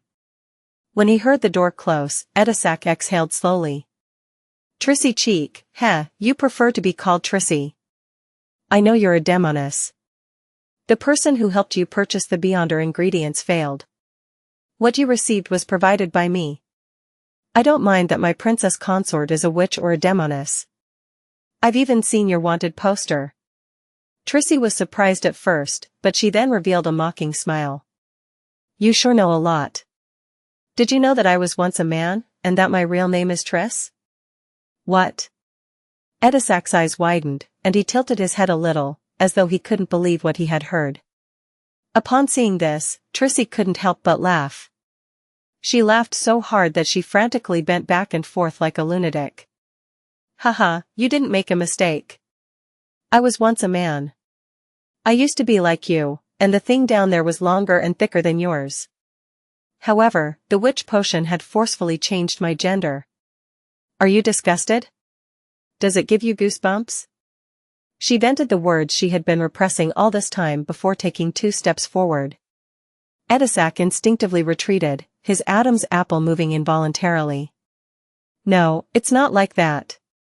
You're a real woman. There's no problem. I can definitely confirm that." He mumbled to himself, then he raised his voice and said, "From the moment I met you, you were a real woman. I don't want to know what you were like in the past. I can pretend that nothing like this happened. What I love is the present you. Stunned, Trissy raised her hand to wipe away her tears of laughter. You're a really pathetic man. Do you still not understand? Our meeting wasn't a coincidence. Even your interest. She paused in disgust and continued, even your interest in me was a result of someone else's arrangement. Don't you think that everything happened too quickly? I believe in love at first sight, but I don't believe that it possesses such powerful bewitchment properties. You act like the main character in a third-rate romance novel, becoming obsessed with love from just one meeting. You fell in love with a stranger, forgetting the type of person you once liked. That's crazy. Prince Edessak's eyes went blank as his eyes turned agape, but he didn't speak. His body suddenly swayed, as if he had finally awoken from a long dream. Why, you are indeed my type. But my reaction, it's all really too exaggerated. The corners of Trissy's mouth curled up, and she turned her head to the side to let out a sneer. What a pathetic man, to have what you like being arranged by someone else. It's like you're a puppet on strings. Don't you understand? You're a person that can be sacrificed, and I, as well as being a hostage for the cooperation between the royal family and the demonist sect, am also a necessary disguise for this deception. I possess an important item of the demonist sect, and under your strict supervision, I can be destroyed at any time and result in the loss of the treasure. This is the sincerity of our cooperation, and once the matter is exposed to the other 3 churches or the military, the development of this matter will be very simple. Prince Edessak secretly kept a demoness due to his lust. After knowing of his heinous sins, he shoots himself in the mouth. Then, all the problems would be covered up. No. Edessak blurted out. Then, with a twisted expression, he asked, why are they cooperating with the demonist sect? How could a hostage who might be abandoned at any moment know? Trissy gave a self-deprecating laugh. That's the whole reason behind why I want to flee. She lowered her head and chuckled in a low voice. Her body trembled slightly from the laughter. After a few seconds, she raised her head once again, curled the corners of her mouth, and said, what do you want to do with me? Strip me down and throw me onto the bed? No, you've probably formed a psychological resistance. Actually, I don't mind giving you some warmth right now. It's not a shameful thing for 2 poor people to comfort each other. Prince Edessak darkened his rotund face and looked at Trissy silently for nearly a minute. Suddenly, he closed his eyes, pointed to another side and said, you can leave. Leave through that door. Trissy raised her eyebrows in astonishment. You're letting me go? Yes. Edessak turned to look out the window and slowly replied, I'll stop Funkel. As for whether or not you can escape from the other pursuers, that will depend on your own strength and luck. A dazed look flashed in Trissy's eyes a few seconds before she quickly ran towards the hidden door. Before leaving, she couldn't help but look back. What about you? Edessak didn't turn his head, but he continued to stare out of the full-length windows as if searching for the shadows of his past. He smiled and said, me? Let me live in this beautiful story and welcome its final end, good or bad. Trissy took a breath and, without further ado, went through the secret door. In a quiet room inside St. Samuel Cathedral. One of the 13 archbishops of the Church of the Evernight Goddess, the person in charge of the Backland Diocese, St. Anthony Stevenson had received an urgent telegram from Earl Hall's residence. This bearded old man with deeply recessed eyes had an extremely clean appearance. Even though he wore a black and red archbishop's robe, he didn't give off a gloomy feeling. However, anyone who faced him would shudder from the bottom of their hearts. It was as if their spirituality was dominated by fear, or as if they were facing an unknown existence lurking deep in the darkness which stared back at them. Trissy cheek. Primordial Demonis. St. Anthony lightly patted the paper and immediately stood up. The light around him suddenly vanished, as if swallowed up by the gloom of the room. All the worshippers in the cathedral instantly felt the coming of night. Everything quickly returned to normal as St. Anthony appeared in front of the Chinese gate beneath the cathedral. Today, the one leading the team was the spirit guide, Daily Simone. Without waiting for her to ask, Archbishop St. Anthony instructed in a deep voice, "Make preparations. The process shall begin. I'm awakening a sealed artifact." He wanted to use 0 to 17. He wanted to use that terrifying sealed artifact to confirm and deal with the Trissy matter. And this was the only grade 0 sealed artifact stored outside the Holy Cathedral. Only 2 of the church's upper echelons knew that it was in the Backland diocese. "Yes, Your Grace." Daly was startled for a second, then she immediately responded. While waiting, St. Anthony closed his eyes as a portion of 017's information surfaced in his mind. Number, 17. Name, XXXXXX. Danger grade, 0, extremely dangerous. It's of the highest importance and of the highest confidentiality. It is not to be inquired, disseminated, described, or spied. Security clearance, Pope, team of researchers, and Archbishop of the Backland. Diocese, note, when the Archbishop is transferred out of the Backland diocese, the corresponding memories have to be wiped out using sealed artifact 1 to 29. Sealed method, the seal is completed through the combination of 1 to 29 and 1 to 80. Description, this isn't an item. This is a living angel. Her appearance is beautiful with black hair and eyes. Looks like a young woman, but her actual age cannot be estimated. She doesn't have the wings recorded in canon. Just from her appearance, she is no different from an ordinary person. She does not have the ability to think and has lost all sentience. Anyone and everything that comes close to her will completely disappear. Through divination and other methods, it can be confirmed that they're still alive but are impossible to locate. Currently, 1825 methods have been attempted, with every one of them failing. 017's range of influence will expand and contract without any pattern. Currently, it has caused more than 70 researchers to vanish. Find authorized novels and web novel faster updates. Better experience, please click for visiting. Warning, she cannot be used. Appendix 1, this sealed artifact first appeared in the Pale Era of the 4th Epoch. Exact year, missing. Exact date, missing. Exaction location, missing. Appendix 2, based on the information, she has been awakened 5 times.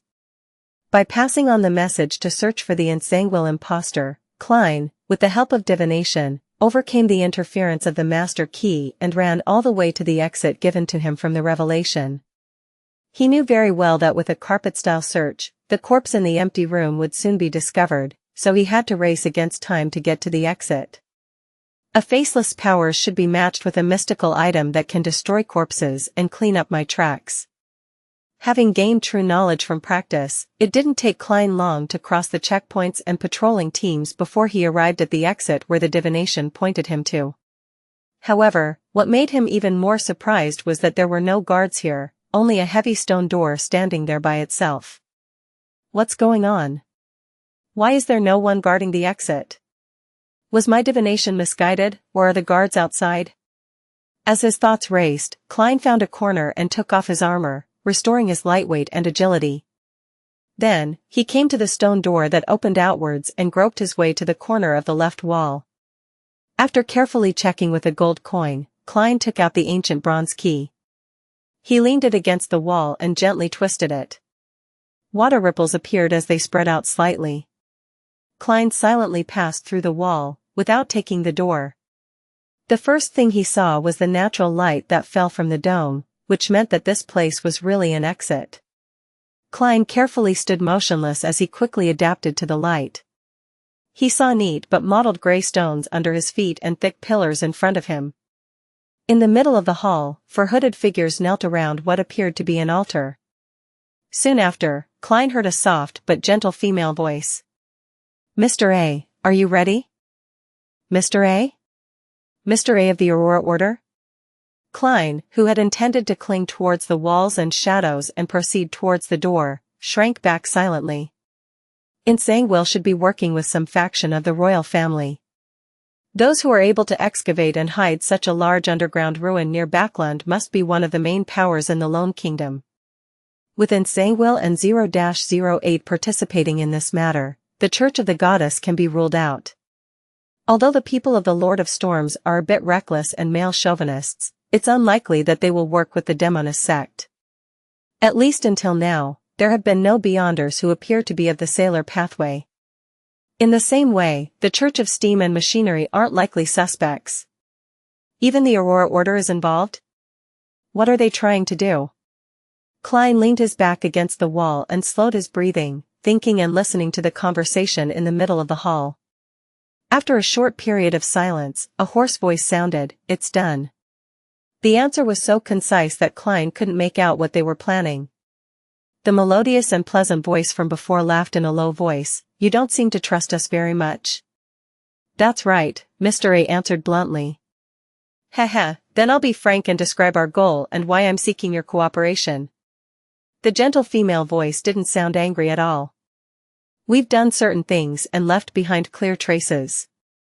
Before we're discovered by the churches of Evernight, Storm, and Steam, as well as the military, we must do the corresponding cleanup, and this requires your help."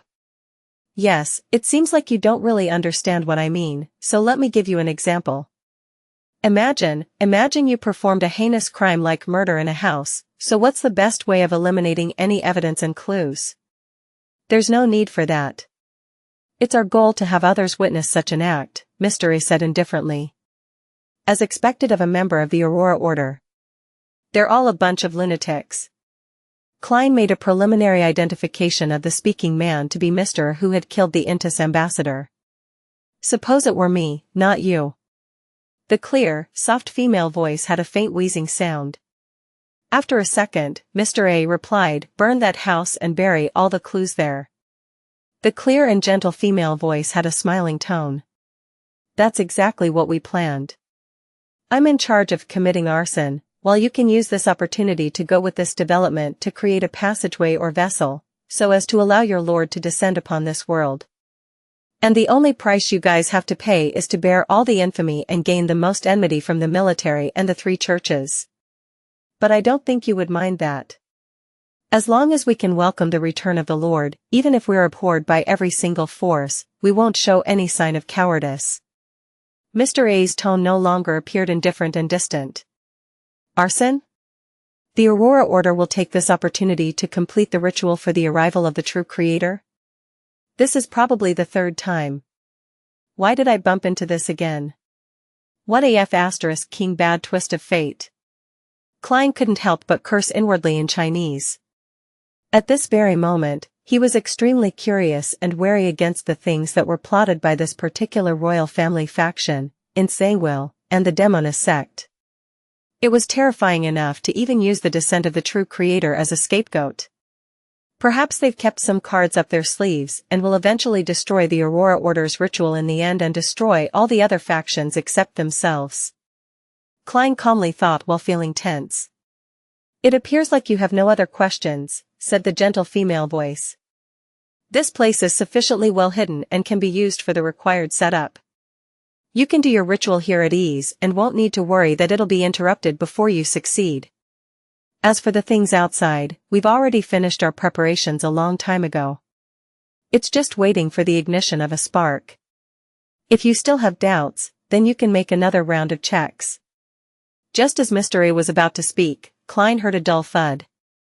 It was the sound of the door opening. "Who permitted you to enter? Didn't I declare that no one is to approach this area?" The gentle female voice suppressed her rage. "Lady Despair, there's an emergency. Someone has infiltrated the basement. The higher-ups sent me to arrange for a follow-up and close the corresponding passages," a male voice with a distinct Backland accent responded very quickly. The so-called Lady Despair maintained her silence for a few seconds, as though she was communicating with an unknown existence to confirm the situation. Finally, she said without changing her tone, "Go back inside. Don't come out again, nor allow anyone out. Wait until further notice." "Yes, Lady Despair." The man ran towards the stone door, with a heavy thud sounding in the background. From the place where Klein was hiding, he could clearly see the stone door leading to the back area. He waited for 7 or 8 seconds before a figure of normal height and build appeared. "Phew. The man took a deep breath, stretched out his hands, and bared his teeth as he pushed open the heavy stone door with a ferocious expression. In that instant, Klein had completely taken in the man's appearance and characteristics without missing a single detail. This was the beyonder power of a Faceless. That man's skin was reddish-brown, and he was clearly of southern continent descent. His facial features had no special characteristics, making it difficult to remember him. Due to him gritting and baring his teeth, he revealed a portion of his teeth. The third tooth on the upper left of his mouth flickered with a golden light. It was a fake tooth. This? Klein, with the spiritual intuition of a seer, frowned as he felt an inexplicable sense of familiarity. Very quickly, he used his skills to recall the source of his familiarity.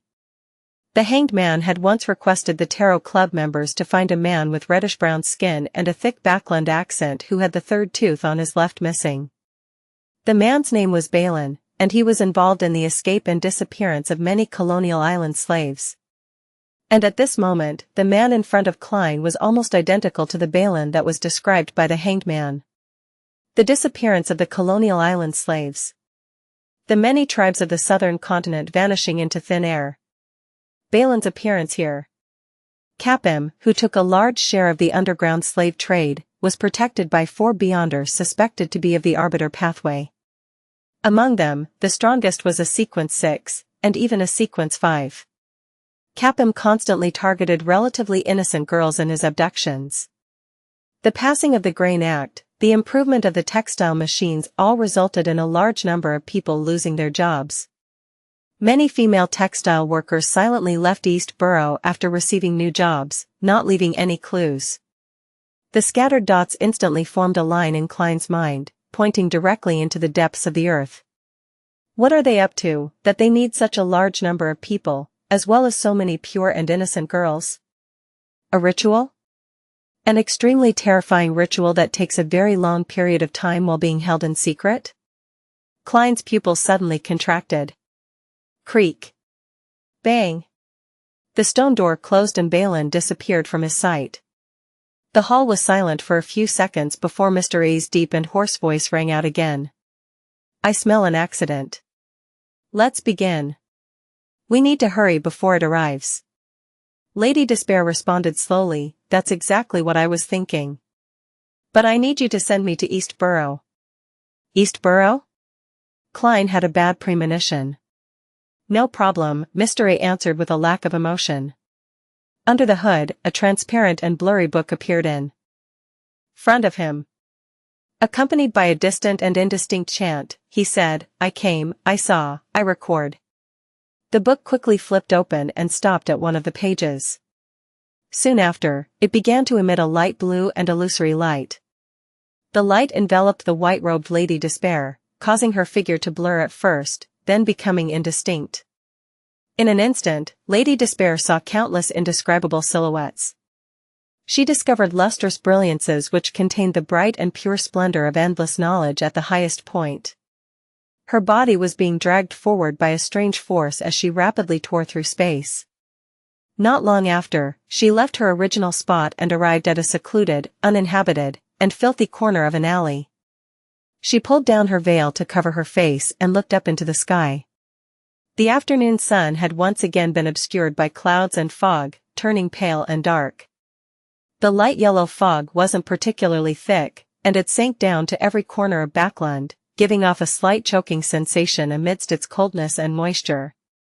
It's a pity that the haze didn't reach the point when it's in its worst and calmest state. The accident that happened to Trissy, the sudden and temporary loss of control over 0-08, the appearance of Edessak, the destruction previously caused by Dark Emperor, these had complicated matters, garnering the attention of others. It forced the operation to be brought forward to today. Lady Despair surveyed the area, walked out of the alley, and into the streets. Her steps were slow, as though she were wandering in a sea of fog. Wherever she passed, the fog would unnoticeably thicken. Tinged with an iron-black color, it silently lowered the range of one's visibility. As she left the street, a sallow-faced tramp in an old jacket suddenly coughed violently and fell to the ground. The 2 poor people close to the tramp retreated in horror, and then they covered their throats with their hands as they gasped for air. It was as if they were suffering from severe lung disease or bronchitis and could no longer breathe. Find authorized novels and web novel faster updates. Better experience, please click for visiting. A haze which was a mixture of iron black and pale yellow colors descended upon East Borough, the dock area, and the smoke-spewing factory district as it continued to spread throughout Backland. Various scenes in the distance were drowned, and even the towering clock tower was only a pale shadow. One by one, workers and poor people felt the discomfort as they fought against the cold, and the disorderly tramps fell one after another in the woman's wake, their lives as fragile as the bubbles formed during laundry. Lady Despair's expression was calm and gentle, as though she were finishing a work of art. Like an ordinary person, she walked among the pedestrians as she chuckled and said in a low voice, "The Lone Kingdom's history will remember this day." The Great Haze of Backland. The dark valley had been completely covered by the black, incorporeal water, but 0-08 didn't stop writing. It fabricated ridiculous and terrifying stories wherever it could land its tip on. The dropping of pants didn't affect Nsangwill's performance, because he was wearing a long robe, perhaps having anticipated a similar accident. The imperative mage stunned Edessak Eggers in the spot, robbing him of his two most powerful beyonder powers at the last moment, truly a great assistant in every meaning of the word. However, the stacked door of the spirit world and the underworld were attracted by Edesakk's characteristic. It began being stirred by the powers of their battle, causing unpredictable changes. At that moment, an unknown existence was attracted, resulting in him passing by. He took this opportunity to extend his hands into the real world. Oh no! He caught Nsangwill. In midair, two bloody arms which were covered in squirming flesh suddenly appeared behind the clergyman-robed Nsangwill. They caught Nsangwill's shoulders, dragging him into the void and into the spirit world. Light suddenly faded from where Nsangwill disappeared, staining the area with the richest and deepest darkness. In the darkness, the sounds of melodic chanting could be heard. It was quiet and tranquil, hypnotic even. Even the countless pale arms flailing upwards underneath the pitch-black water seemed to slow down, no longer as frenzied as before, as if they had won redemption for their souls. In such a dark night, a figure walked out. It was none other than Nsangwill, who had just been dragged into the spirit world. Compared to before, he had lost the bonnet on his head. The clothes on his left shoulder were tattered, and a piece of flesh had been torn off. Faint yellow pus bubbled out one after another. His eyes were no longer indifferent, but filled with pain, as if he was suffering some unimaginable torment. The 0-08 quill continued writing. Some might feel regret, while others might rejoice. Nsangwill had the umbilical cord of the evil god which came from the baby in Magos's womb. It was from the true creator, and through the umbilical cord, he successfully escaped from the restraints of the unknown existence and forcefully returned to the real world, but as a result, he had lost that mystical item. In addition, he would suffer the ire of the evil god's spawn from having failed to descend for a short period of time. This made his strength appear like some kind of commodity in a department store during a change of seasons, with only 55% left. Yes, this number is extremely accurate. In a street in the depths of East Borough, Old Kohler hurried back to his rented apartment, carrying some ham in a paper bag. He looked around warily, afraid that those ravenous wolves around him would pounce on him and steal his New Year's gift. He had seen wolves back when he was still in the countryside, but to his surprise, he was able to experience that familiar feeling in Backland. It's still too expensive. I can only split the cost with someone else and cut it into pieces. This is enough for the New Year holiday. I can eat 2 slices of ham for every meal. 3 slices, no, at least 5 slices of ham. I can cut some of them off and stew them together with the potatoes. I don't even need to add salt. With this in mind, Old Kohler looked at the ham in his arms, seeing the white spots mixed in with the red meat, his throat couldn't help but twitch and he swallowed a mouthful of saliva. As he walked, he felt the fog around him grow thicker. The cathedral's clock tower that was still relatively clear in the distance was gradually swallowed by a mixture of iron black and pale yellow colors. Even the pedestrians around him were reduced to blurry shadows once they were 10 steps away. Old Kohler suddenly felt like he has been forgotten by the world as he raised his palm to cover his nose. "Why does the fog smell so bad today?" he muttered, and he quickened his pace. 1 step, 2 steps, 3 steps. Old Kohler felt his face heat up and his forehead start to burn. His chest tightened, his throat felt uncomfortable, and soon he was experiencing difficulty breathing. Have I fallen ill? Damn it, I still want to have a good New Year's, and now I can only send my savings to the clinic or hospital. No, perhaps I'll be fine with some sleep. I'll be fine sleeping with a blanket over me. Old Kohler silently muttered to himself as his head grew hotter and hotter and his senses became more and more muddled. Gasp. Gasp. Gasp. He heard his own labored breathing, and his hands went limp as the bag of ham fell heavily to the ground. Old Kohler instinctively bent down to pick it up, but he ended up falling to the ground. He held the bag of ham and tried to keep it in his arms. At this moment, he thought there was thick phlegm rushing up his throat, blocking it, so he fought back, making panting sounds. Thud. Old Kohler began to see, through his blurry vision, that a few steps away, someone else had also fallen and was gasping for breath. He was about the same age as him, in his 50s, with white sideburns. Suddenly, he understood that he was about to die. It reminded him of his own wife and children, who, like him, suddenly got infected with the plague and died shortly after. It reminded him of the time when he had been hospitalized. The patients in the same room were still chatting and laughing that night, but they would be sent to the morgue early the next morning. It reminded him of the friends he had known as a tramp, many of which had disappeared over the course of the winter until they were found stiff under a bridge or some spot which was sheltered from the wind. A small number died from suddenly having food. This reminded him of the days when he was still a decent worker, when the neighbors in the neighborhood would suddenly die like this. Some of them died from headaches, some of them died from accidentally falling into molten steel, some of them died from all sorts of painful, bloating ailments.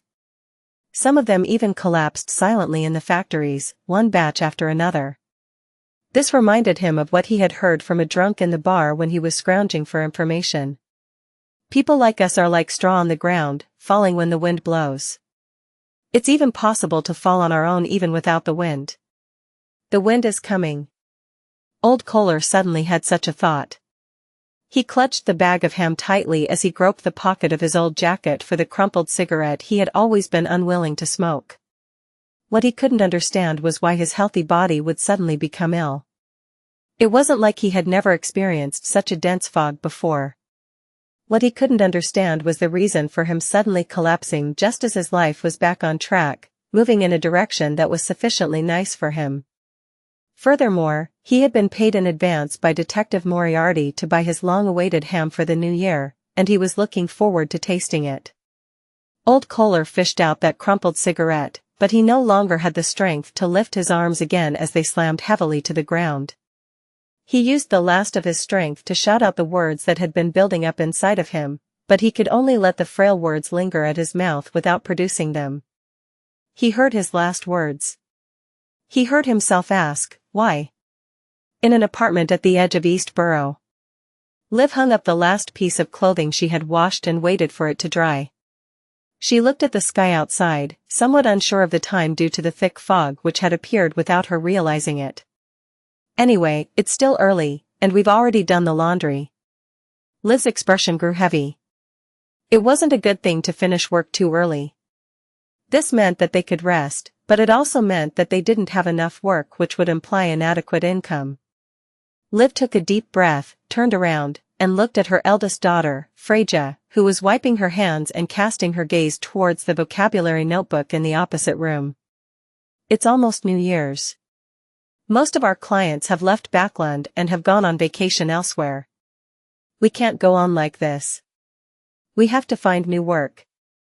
As she spoke, she walked towards the door. During this period, the rich will host banquets one after another. They definitely won't have enough servants and might hire temporary kitchen cleaners. I plan on inquiring. Xianxia, you stay at home and pick up Daisy when the time comes. We need income, but so do the thieves, bandits, and human traffickers of those prostitutes to welcome the new year. In the East Borough, every woman, who didn't work in the factories, had to be skilled or aggressive enough in order to survive. Freja answered briskly, all right. Her mind was already on the desk and vocabulary notebook next door. Liv had just opened the door when she stumbled and fell to the floor. Cough. Cough. Cough. She broke into a violent coughing fit as her face flushed red, with every joint in her body experiencing an unbearable ache. Freja ran over in panic and squatted beside her. Find authorized novels and webnovel faster updates. Better experience, please click for visiting. Mother, what's wrong with you? Mother, what's wrong with you? It's nothing. Cough, I'm fine. Liv began to find it harder to breathe. No, you're sick. I'll take you to the hospital immediately. Freja tried to help her mother up. It's too expensive. Cough, let's go to a charity hospital. A charity hospital, I can wait. It's not a big problem. Liv gasped a response. Freja burst into tears and her vision blurred rapidly. But at that moment, she felt her lungs burn, and her body went limp as she fell to the ground with Liv. What's the matter with you, Freja? Cough. You're sick too? Liv shouted anxiously. There's money, cough, in the closet, cough, in the hole in the wall. You have to be quick. Go to the hospital. Get a good doctor. Freja tried to say something, but not a sound came out from her mouth. Her eyes slanted up to the door beside her. It was their bedroom, their bunk beds. On top of it was her favorite table and her vocabulary notebook. Her body suddenly began to twitch. Liv's coughing stopped. Within the public elementary school at the edge of East Borough, the fog still wasn't thick yet, but many students had already started to cough. The experienced teacher on duty immediately ordered, quick, to the cathedral. We need to head for the cathedral next door. Daisy stood up in a panic and ran with the crowd to the cathedral next to the school. Suddenly, her heart palpitated as she felt the horror of losing something important. Mother. Freja. Daisy turned her head sharply, wanting to rush home against the crowd. However, she was stopped. She was caught by her teachers and forcibly dragged towards the cathedral. Daisy struggled and screamed at the top of her lungs, Mother. Freja. Mother. Freja. In East Borough, the dock area, and the factory district, the old or those with latent ailments collapsed in the fog in succession like felled trees, while those who came into contact with them felt as if they had been infected by the plague. They died quickly, and even the able-bodied adults and children also felt slightly unwell. In their eyes, the light yellow and iron-black fog was like the descent of death. On the Tuesday of the last week in 1349, Backland was shrouded in haze. In the corner of the hall, Klein pressed himself against the stone wall so that he wouldn't be discovered by Mr. A. Soon, he heard muffled groans and could smell the scent of flesh and blood. Give up your lives for the Lord, Mr. A's voice suddenly sounded.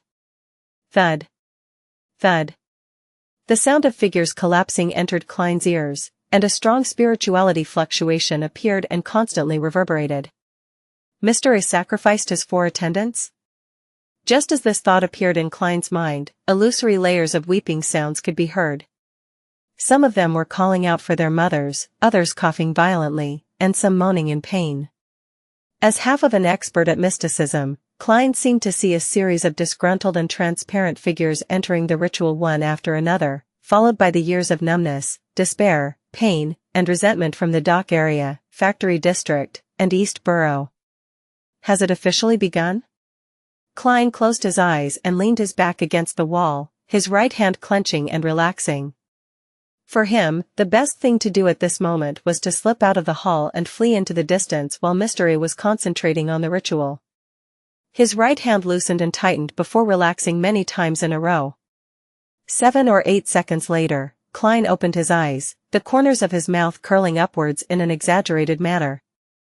He reached out his hand to grab the revolver, turned around abruptly, and dashed out.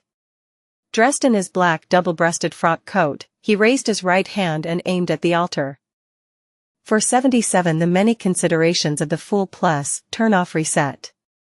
The first thing Klein saw was the altar, which was surrounded by layers of light, and the tall, thin figure standing in it. The figure took off its hood, revealing a beautiful, devilishly feminine face, with a left chest, shoulders, abdomen, and thighs all covered in squirming, sticky, disgusting flesh and blood. His surroundings were filled with illusory, transparent shadows that brimmed with feelings such as numbness, despair, pain, and depression. Beyond the altar, the 4 figures which were praying had fallen. Their skin was shriveled, and their bones were tightly wrapped, like corpses that had been eroded for many years. At the top of the hall, rays of light pierced through the air, quickly entering the altar through the stone pillars, floor, and air that were filled with symbols and magic labels. As soon as Klein emerged from his hiding place, Mr. A opened his eyes and looked in his direction. His pupils were dyed with blood, and an extreme madness was contained within his cold eyes. If it were any other Beyonder, they would have subconsciously looked away, not daring to look him in the eye. But Klein, who had faced the eternal blazing sun and met blasphemer Amon, wasn't afraid of this. Calmly pulling the trigger, he sent a silver demon-hunting bullet engraved with many patterns flying towards the altar. Witnessing this scene, Mr. A subconsciously wanted to raise his hand, but he stopped in the end. He watched indifferently as the silver bullet drilled into the layer of light surrounding the altar. Silently, the patterned demon-hunting bullet melted and disappeared under the layers of radiance, engulfed in untold resentment and negative emotions. In the end, it completely disintegrated, leaving not a single trace of it behind. Klein's pupils shrank as he shot the rest of the revolver's bullets. The pale golden purifying bullets and the bronze exorcism bullets shot out, piercing through the radiant barrier one after another. However, they disintegrated in the same way and disappeared without creating the slightest ripple. Mr. A laughed hoarsely. "It's no use, puny worm. The ritual has already officially begun, and with your strength, it cannot be broken or interrupted. Even if you're a sequence 5 Beyonder. But you're also fortunate. You will live to witness the coming of our Lord, and be integrated into his body." With that, Mr. A ignored Klein and closed his eyes again, as if he was indeed nothing but a puny worm. The shepherd raised his hands in a gesture of open arms and shouted out in ancient Hermes, "The Lord that created everything. The Lord who reigns behind the curtain of shadows. The degenerate nature of all living things. Your devout believers pray for your coming. I am willing to offer my body as a vessel to bear the burden of your great will." Amidst the prayers, a light from an unknown source appeared above Mr. A's head, completely enveloping him. The grievances and negative emotions that were gathered around Mr. A surged into his body like a tidal wave. Bang! Bang! Bang! Klein snapped his fingers repeatedly and used flame controlling, trying his best to attack the altar, but they still couldn't resist being disintegrated against the barrier of light. "What can I do? All my other mystical items are above the gray fog. To take them out, I need to hold a ritual, which would waste at least a minute or two, and a body without protection would be very dangerous. What should I do?" Klein rationally stopped his attempts and stood there, his mind racing. Furthermore, whether it was the sun brooch, the biological poison bottle, the all-black eye, or the Dark Emperor card that raised his level, none of them seemed capable of breaking through the altar's barrier. Is waiting for Miss Justice's call for reinforcements the only thing I can do? Or do I just watch helplessly as the true creator descends? Klein tensed up, his thoughts rapidly flying through his mind. He quickly considered the corresponding strategies. As he considered each and every item on his body, his palms unconsciously broke out in cold sweat. Suddenly, he thought of something. Without having time to think about the consequences, he reached into his pocket and grabbed something that felt metallic. Tap. Tap. Tap. Klein took a few steps forward, jerked his arm hard, and threw the object in his palm at the altar. With a flash of bronze, the object entered the barrier of light. It was an ancient, simple key. It was the master key.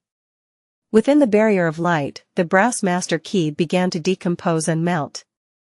And when its outer shell disappeared, the curse that was hidden within it appeared, connecting to the unknown area where Mr. Door was.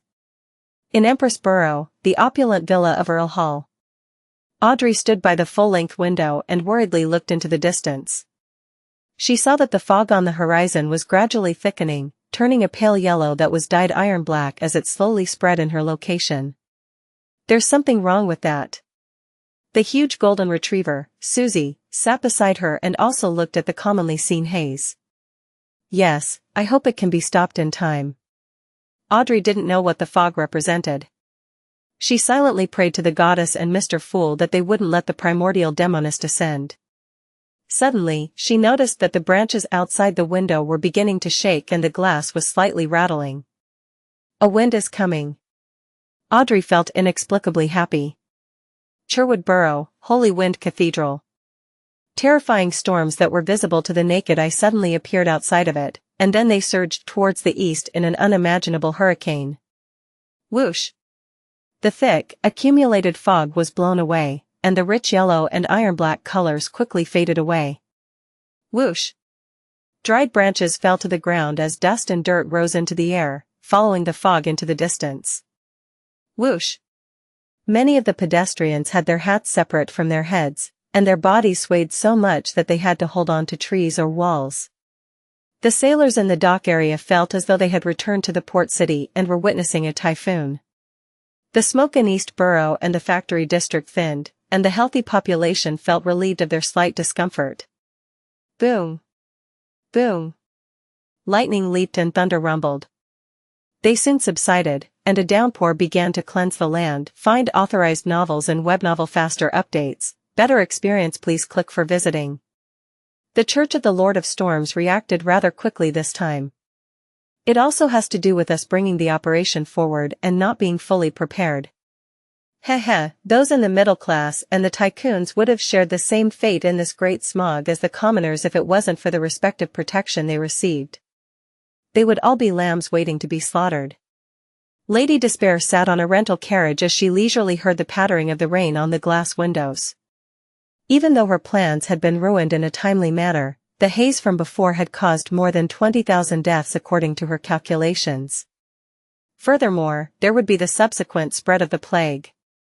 With this, I pretty much digested most of my potion, but this is just a benefit I received as a matter of convenience.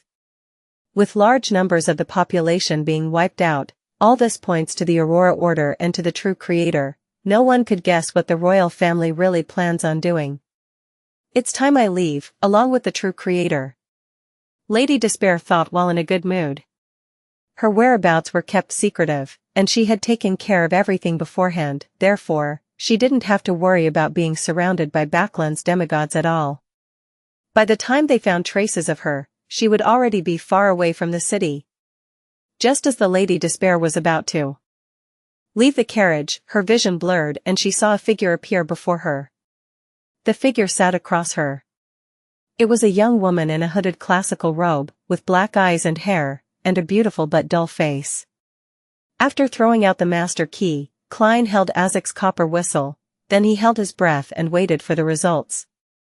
If things failed to develop as he imagined, with the altar's barrier remaining intact, he planned on using Edessak's copper whistle to see if he could get any help from the messenger. If that still failed, he would go above the grey fog and use all the items like the Dark Emperor card. He had to attempt every possibility until the very last second. At this very moment, there was no crimson moon, let alone a clear full moon since it was afternoon. Therefore, Klein didn't have enough confidence in the curse contained within the master key, and he only hoped that the disintegration effects of the altar's barrier would threaten its very existence and cause it to react instinctively, such as communicating with Mr. Door in reverse and transmitting its cry for help to him. In just a second or two, Klein saw the master key disintegrate into the smallest particles of light and an illusory, distorted crimson. The crimson quickly faded as it struggled and then suddenly exploded. In an instant, Klein lost his sense of hearing. He saw the countless figures formed from resentment and indignation all raise their heads and scream. They rapidly transformed, tinged with a blackish green, and grew a second skull, a third eye, or even a fifth leg. They converged into a torrent and surged into Mr. A's body. Mr. A suddenly opened his eyes, shock and disbelief evident amidst his indifferent blood-red eyes. Soon after, the radiant layer of light surrounding the altar warped and collapsed. Boom! A huge explosion spread out from the center of the altar, setting off a terrifying storm. Crack! The 4 thick stone pillars closest to the blast instantly crumbled, and the distant Klein only had enough time to duck and roll before he was sent flying by the shockwave. Bam! He hit the wall, flattened into a thin sheet of paper.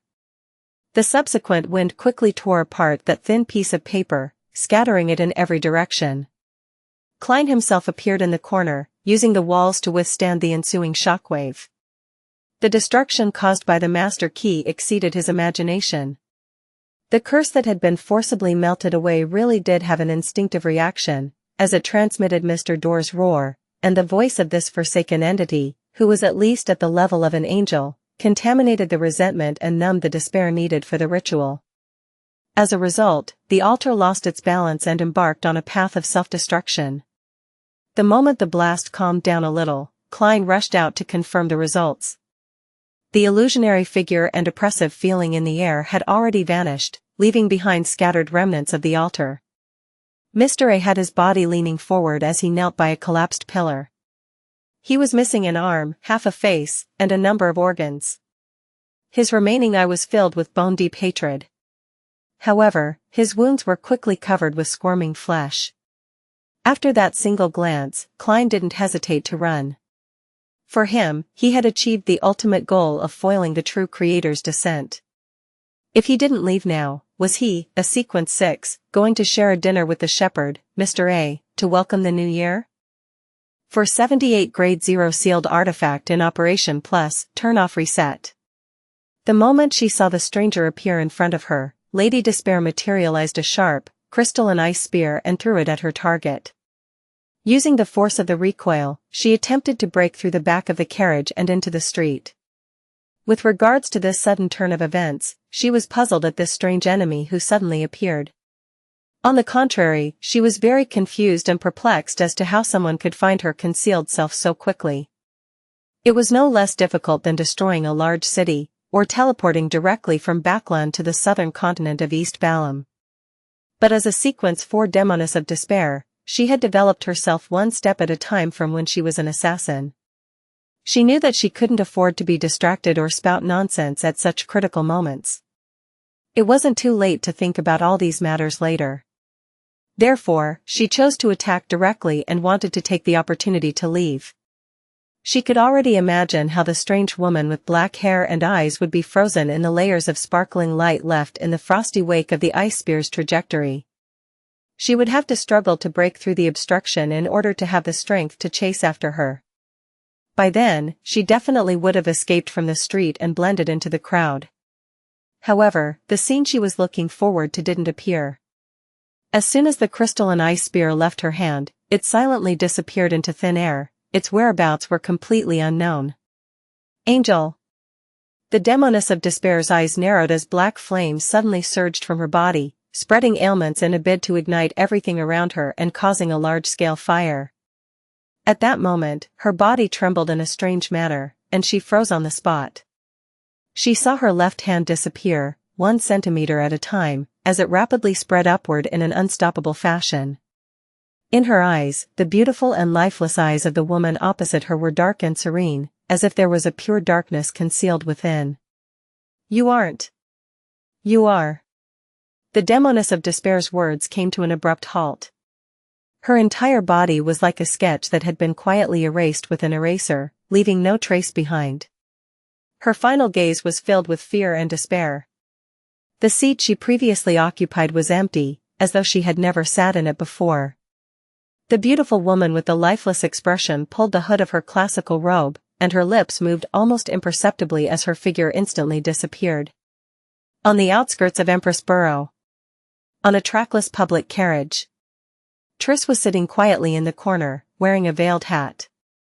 She didn't flee with the help of the river by going straight to the Tussock River, nor did she head for the nearest railroad to catch a train, as everyone thought she would. Her choice was to return to Backland.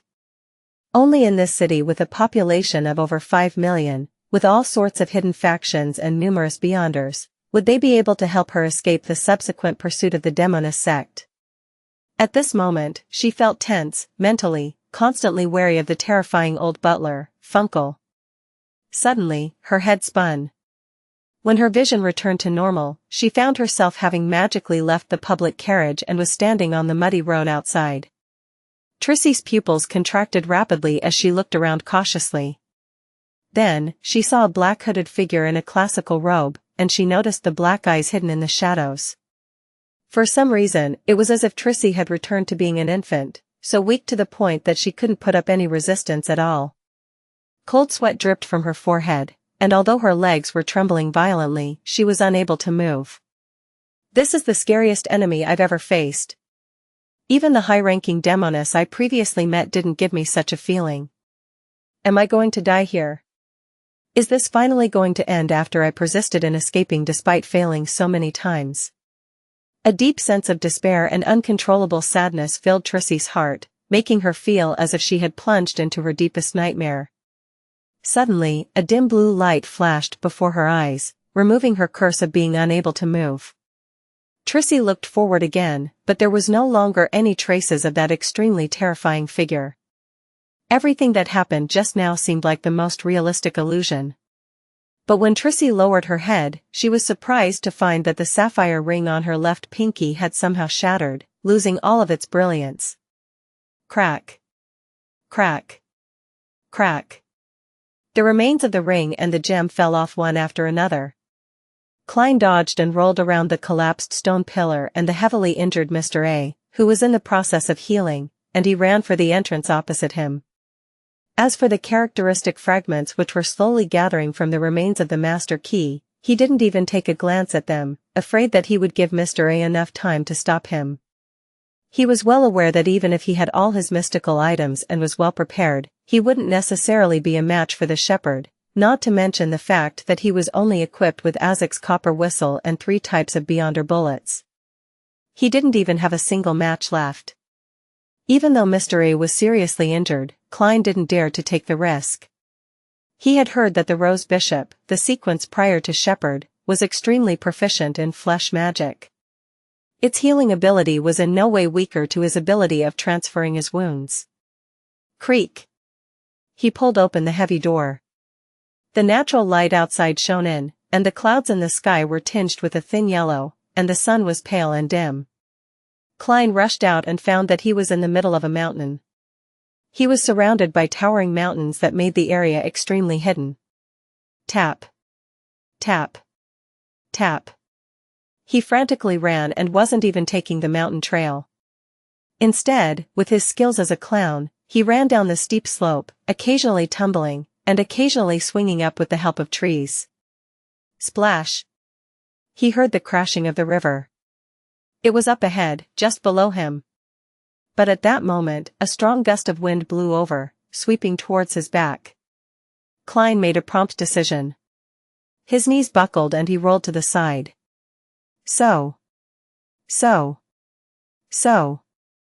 The location where he was originally standing and the direction he was moving in had a deep ravine carved out by the wind blades.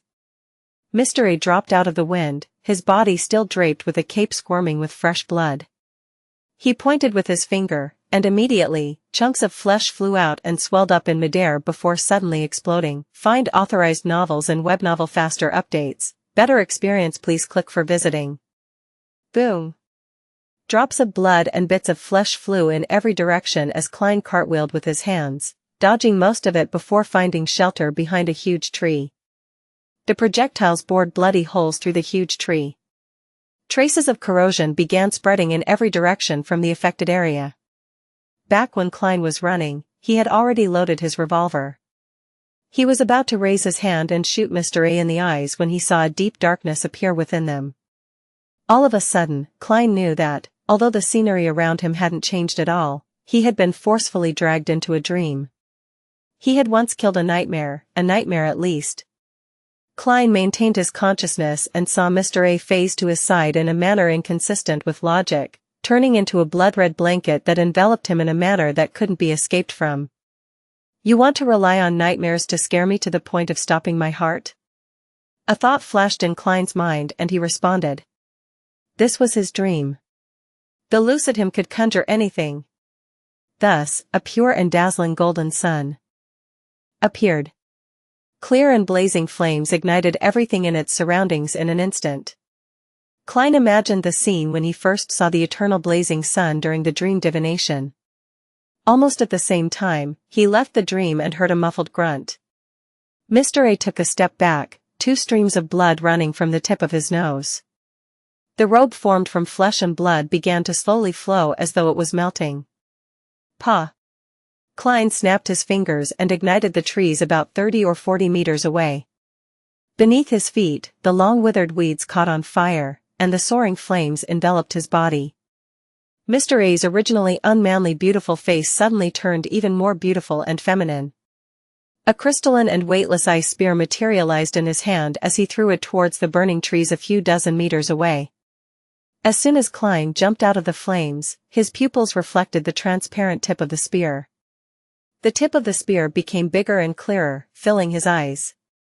Klein threw himself to the side as his body became covered with a thin layer of frost. The transparent spear then extinguished the flames, allowing the thick layer of ice to quickly spread in every direction. Klein, who was still in midair, suddenly curled up into a ball, turning his body upside down. He stretched out his left hand and lightly pressed on the layer of ice. He once again rose into the air and left the cold world.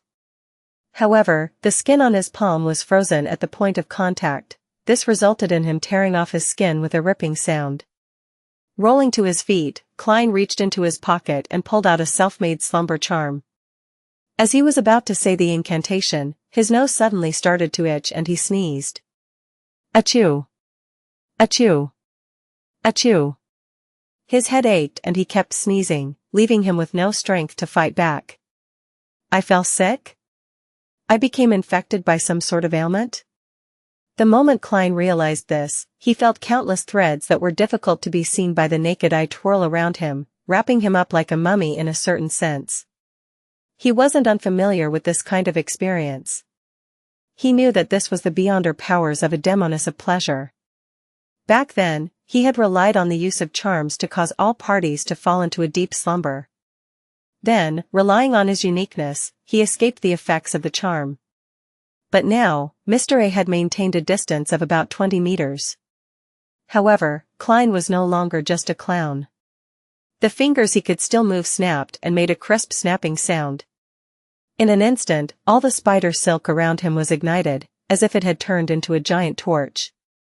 Klein had just jumped out of the scarlet flames when he started sneezing again, which was then followed by a fit of violent coughing. This automatically prevented the use of many of his beyonder powers. At this moment, the feminine gentleness of Mr. A's face disappeared, adding a little more dignity to his loftiness. He stretched out his right hand and clenched it lightly. Klein suddenly had an inkling that if he ran, he would only be running in circles. Mr. A, who was wearing a blood-red robe, revealed a cruel smile. An ancient book that was transparent and illusory appeared in front of him. An ethereal, high-pitched voice rang out, I came, I saw, I record. Achoo! Cough! Cough! Klein wanted to hide, but he was powerless. At that moment, he experienced, in an unprecedented manner, the power of a shepherd. It was truly worthy of being called the most comprehensive, most flawless, and most powerful beyonder sequence under the level of a demigod. Even if he hadn't made any preparations, with many mystical items being unusable, for him to be suppressed to such a state without being able to fight back, it implied that there were many problems. The old butler, Funkel, was fleeing across a barren field in the wilderness. He had lost his hat, his neatly combed gray hair hung in an unkempt manner, and the outer layer of his clothes were muddy. Huff. Puff. He paused for a moment, panting as he looked behind him. He felt slightly more at ease when he realized that there was no one around.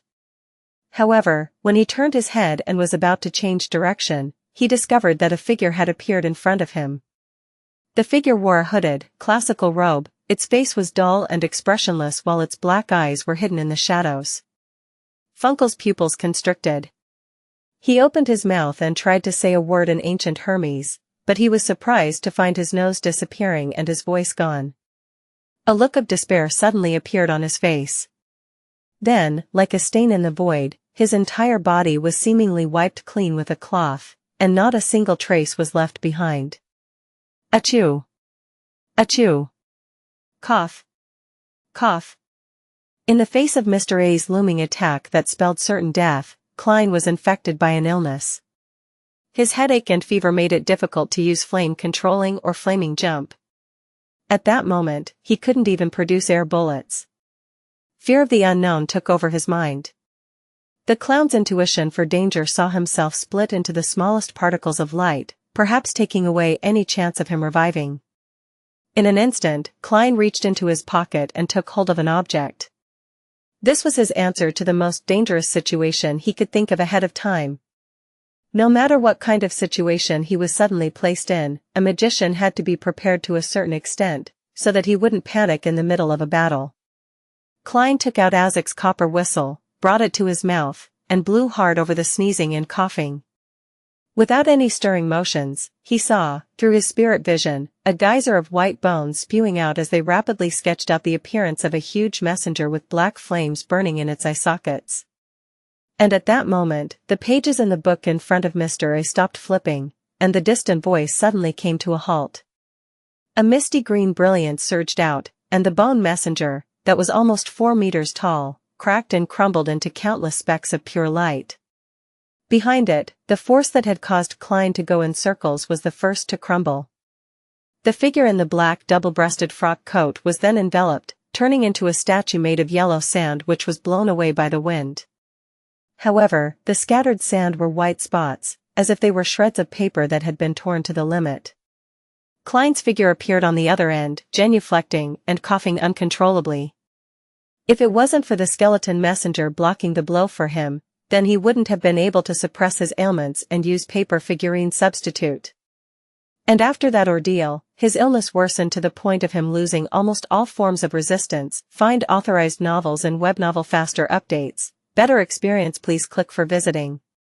At that moment, Mr. A, who had failed in his fatal blow, suddenly coughed in a way more violent manner than Klein.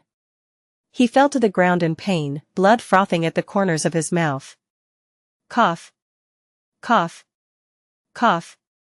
He coughed out a pile of fragmented organs and squirming flesh. Then, with great difficulty, he opened his mouth and attempted to lick them back into his mouth to forcefully consume them. What's going on? Klein was stunned for a moment. But that didn't stop him from resisting a cough, raising his right hand, and aiming the revolver at Mr. A's head. At this moment, he vaguely understood something. While Mr. A's injuries could be treated with his flesh and blood magic, the impact and backlash on his mind and spirituality couldn't be nullified through this method. Mr. A should have switched to another beyonder power to slowly heal the damage to his spirit body, but he was driven by hatred. He forcefully suppressed his injuries and chased after Klein. Thus, after continuously using the beyonder powers that exceeded what his body could bear, his situation worsened and the latent problems flared up. Bang! Bang! Bang! Klein fired all the bullets in the revolver. Bronze, pale gold, and silver beams of light quickly crossed the short distance between the two of them. Unfortunately, he was unable to control his sneezing and coughing during the process. The bullets didn't all hit Mr. A, with only 2 of them hitting Mr. A, and one of them drilling through his forehead and the other into his torso. Sizzle! A sizzling sound rang out, but Mr. A's head seemed to be boneless. It was just a combination of a pile of rotten flesh. This caused the pale golden-colored bullet to sink deep into his body.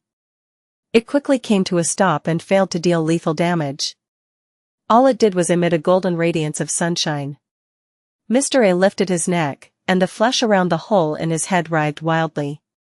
He wasn't dead, not even seriously injured. He was once the tenacious Rose Bishop. Seeing this, Klein made up his mind. He turned around and ran, no longer making any attempts to attack. As for Mr. A, he was panting, and when he lowered his head again, he licked the bits of fragmented flesh and organs he had coughed up. Amidst the wheezing and coughing, Klein ran in random directions, occasionally rolling. Finally, he fled to the edge of a cliff which was over 50 meters away. Beneath the cliff, the slightly turbid tussock river surged incessantly. It was wide but calm. Klein didn't hesitate and put strength into his legs and jumped. He plummeted, feeling the weightlessness of a free fall. His body tore through the air as he attempted to adjust his posture in midair, transforming into a standard diving motion. Cough. Achoo. His ailment stopped his 3.5 flips midway, and the positioning of his body and palms failed to be in the correct stance. With a splashing sound, he struck the water surface, reducing into a thin piece of white paper. The paper figurine quickly became moist, half sinking and half floating. At the bottom of the river not far away, Klein's figure formed as it shivered a little. His clothes were already soaked, as were the remaining paper and bills in his wallet. After distancing myself from Mr. A, the ailment has abated. Klein thought with a lingering sense of fear. If his coughing and sneezing hadn't subsided at the last minute, he wouldn't have even had the time to use paper figurine substitutes, and he would have suffered internal bleeding and instantly died. Of course, if he died in such a manner, he felt that he had a chance of being resurrected. While kicking his legs to keep himself afloat, Klein created an invisible, hollow tube in his mouth, allowing it to rise out of the water and bring him fresh air. This was the underwater breathing performance of a magician. Klein sucked in with his mouth and blew out through his nose, not letting the turbid gas he breathed out pollute the pipe by directly entering the water. At the same time, he stealthily made his way to the shore, hoping to avoid Mr. A's subsequent pursuit. Unfortunately, this isn't a city. The powers of a Faceless cannot be used effectively. Otherwise, once I break away, Mr. A definitely wouldn't be able to find me. While swimming, Klein instinctively had this thought. This resulted in him thinking of a problem, and that was the wind-controlling beyonder power Mr. A previously had. Generally speaking, this belongs to the pathway of the Lord of the Storms. For this pathway, apart from the wind, there's also water, which means they're especially effective for underwater activities. Underwater activities. Shepherd is so all-round and terrifying. Klein's heart almost stopped beating as the thought flashed through his mind. He suddenly swam upstream, no longer concealing himself. As soon as he emerged from the water and approached the shore, he saw Mr. A's devilishly beautiful face, covered with fish scales and gaping gills. Mr. A, who was floating on the water surface in his bright red robe, had the corners of his mouth curled up. His eyes were filled with true hatred. Fight. I can only fight. I'll try to hold out until the church's reinforcements arrive or for Mr. Edessak to escape his predicament. Without hesitation, Klein, who had gained reprieve from his ailments, raised his right hand, ready to snap his fingers. At this moment, the two of them simultaneously looked at the sky as though it was an instinctive reaction. A beautiful feminine figure was quickly outlined.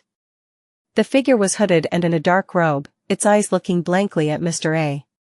Then, Klein saw Mr. A being quickly erased as though he had become a pencil drawing, wiped out rapidly with an eraser, leaving nothing but his look of indignation and despair amidst the blankness and madness etched into his mind that was the only audience present. This? What kind of level is this? What kind of strength is this? The moment Klein thought about it, he saw the figure turn to look at him. It was a beautiful face, but it didn't have the slightest expression. Its black eyes were deep and dark, devoid of spirituality. Just when Klein's heart was beating rapidly, thinking that he would disappear without a trace, without a clue as to whether he could be resurrected, the corners of the woman's mouth slowly lifted into a smile. A smile? Klein was stunned, wondering if he was dreaming. Before he could regain his senses, the figure instantly faded and disappeared from where he was. The sound of water splashing around him echoed in the air. Puzzled, Klein swam to the shore and got out of the water. Looking around, he found that this place was unusually remote. There were no roads or living people. Only the slightly turbid river water continued flowing in an unchanging manner. It ended just like that? Mr. A died just like that? Who was that lady just now? She was so strong that Mr. A didn't even have time to scream. And she smiled at me. Smiled. Maybe it's a she?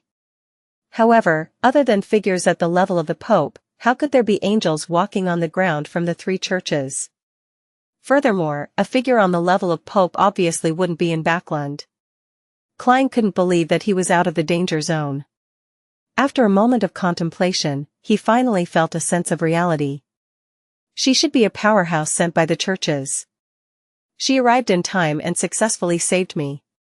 If I hadn't informed Miss Justice ahead of time, then they might not have taken such timely action. There would have been a high chance of me dying at Mr. A's hands, with the possibility of resurrection being a question. Yes, it also has to do with me persisting on, dragging on the battle all the way until this moment. Not bad at all. With a sigh of relief, Klein began to look for a way out. Exile. The man with the gold mask pointed at Edessak Eggers and threw his figure into the void, a spot no one knew. Then, he turned around to face Xianxia, who was looking at him with a frown. There's no time, we can't finish him off that quickly. We have to hide this area as quickly as possible. Do you want the church to discover our secret? The man with the gold mask growled angrily. Xianxia put away his doubts, nodded, turned to 0-08 which had stopped writing, and grabbed it. His figure was faltering somewhat, and by his legs were piled pants that had nearly been ripped apart in the middle of the battle. Inside Red Rose Manor, Prince Edessak sat by the full-length windows with an abnormally vacant look in his eyes. Your Highness, please hurry. A voice sounded beside him. Edessak's eyes turned spirited as he took a breath, picked up the revolver on the table, and pressed it against his temple. Inside it was a bullet that obliterated spirit bodies. He turned his head and looked longingly out at the golf course and the strolling horses. Bang! He pulled the trigger. In the hall where the stone pillars had collapsed, a group of nighthawks wearing black windbreakers and silk hats appeared around the altar. The person leading the team was the Archbishop of the Church of the Evernight Goddess, St. Anthony Stevenson. It was disrupted by someone, he muttered without stopping and directly walked to the stone door that led to the interior. Rich darkness surfaced as the stone door silently opened. St. Anthony led some of the nighthawks in as they delved deeper. Along the way, they didn't discover a single guard or anything of value. It was as if this place had been forcefully swept clean. Finally, they reached a room in the deepest recesses, but there was nothing there but walls and stone pillars. The blue door of light which was there when Klein left was long gone. The lanterns in the nighthawks' hands suddenly lost their light, and darkness enveloped the room. When everything returned to normal, they found that the surrounding walls had somehow melted away. However, there were no hidden doors or tunnels behind them. It was either a thick layer of mud and rocks or the corridor they came from. St. Anthony was silent for more than 10 seconds before saying, "Try divination. Search the vicinity." Achoo. Walking through the pathless cliffs and forest, Klein was saddened to realize that he had apparently really fallen sick. The residual effects of Mr. A's beyonder powers, combined with the fact that he was drenched during winter, gave him the shameful cold. However, he didn't dare to stop to collect dry twigs to light a fire and dry his clothes and money. He was afraid that the beyonders of the church would find him. Even though he had already gained the endorsement of Stanton Isengard from the machinery hive mind and obtained the status of a semi-official, this was a matter involving the primordial demoness awakening and the true creator's descent, two cases of the highest order. Therefore, he was bound to be subjected to rigorous investigations, have tea sessions with the machinery hive mind, mandated punishers, and nighthawks to recount the whole process actively or passively. There were two major pitfalls to this. One was that he knew people inside the nighthawks, and although Detective Sherlock Moriarty looked quite different from the martyred Klein Moriarty, making it impossible to identify him via photographs, he had zero confidence if things were done face to face. 2. Because of similar pathways, the Church of the Evernight Goddess wasn't very friendly to people and things related to death. Back in the Pale Era at the end of the Fourth Epoch, death had fallen under the siege of the Seven Gods, and Sherlock Moriarty had summoned a powerful descendant of death at the critical moment. This wasn't a problem that could be explained away easily. That high-level powerhouse was rushing to deal with Insangwil and 0-08, so she didn't have time to bother with a friendly small fry like me. However, I can't be careless as a result. I should flee when it's necessary. Yes, I can write to the machinery hive mind when I have a chance, stating the second reason as to why I have to temporarily leave Backland. This way, I might still have a chance to work with them in the future.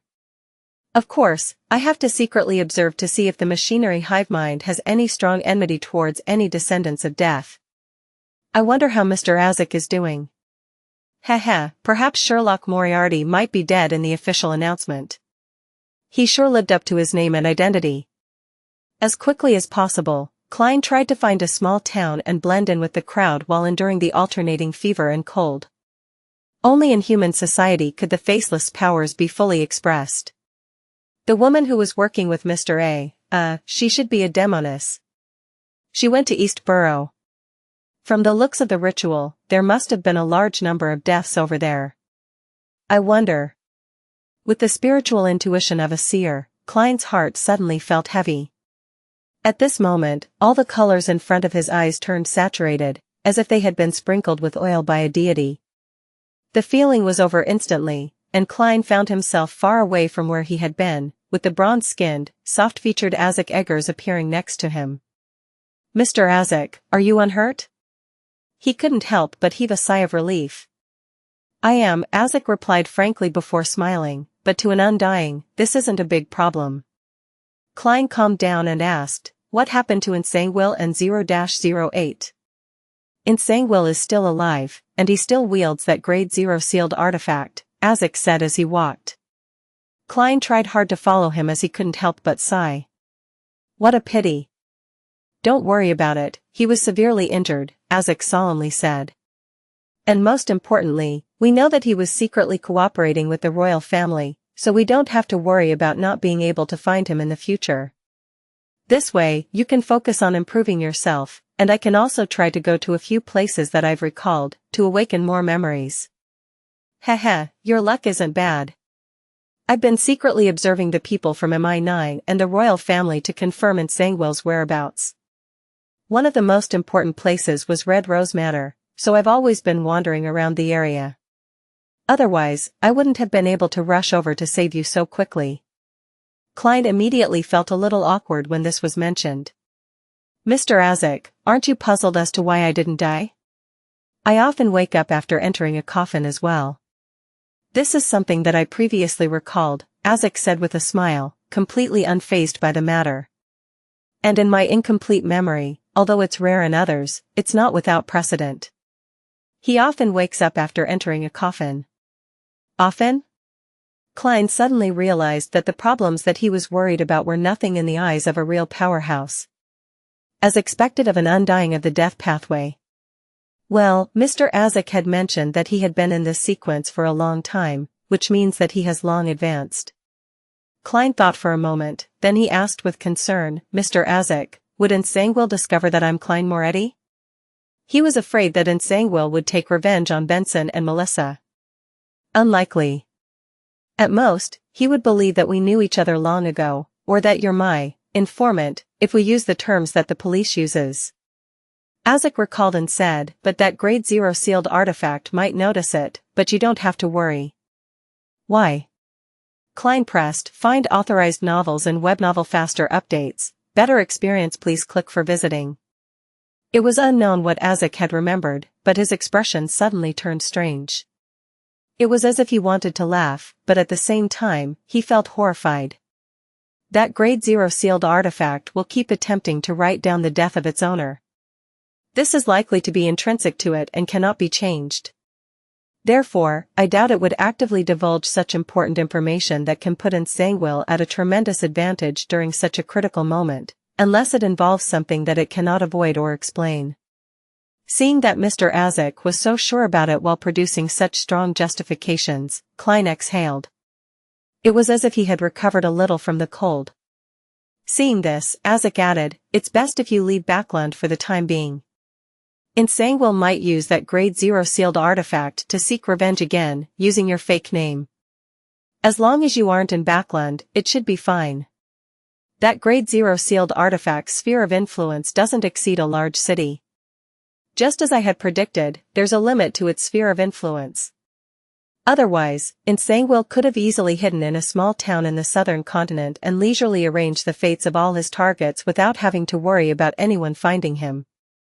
Klein asked after some deliberation. A short trip to Backland for a day or half a day is fine, right?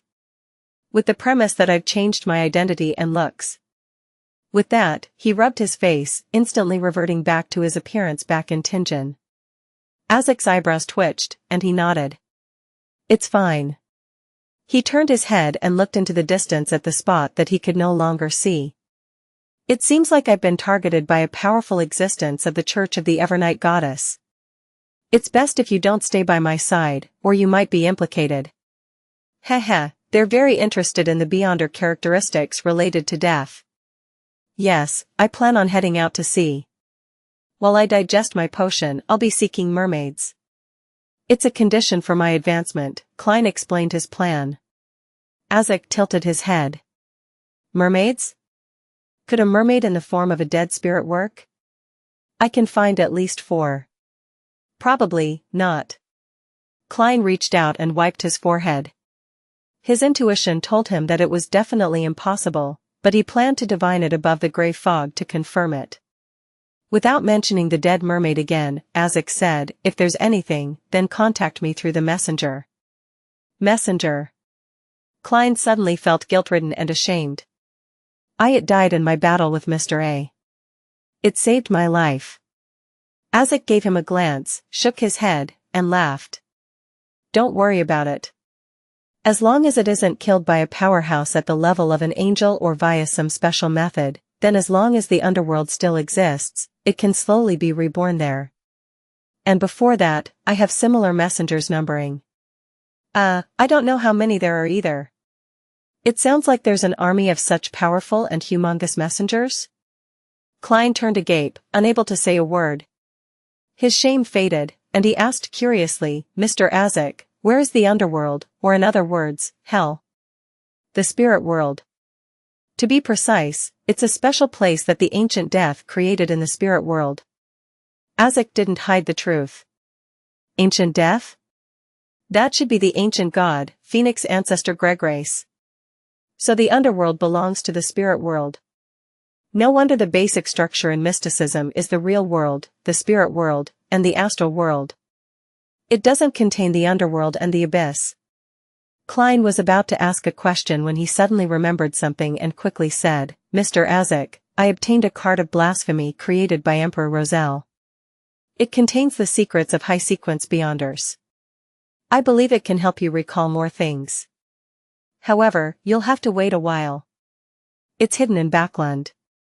Klein didn't mention the bounty, fearing that it would reveal the Tarot Club's secret, the mysterious space above the gray fog, and Miss Justice. Therefore, he could show his gratitude towards Mr. Edessak for his help and sacrifice, in this tactful way.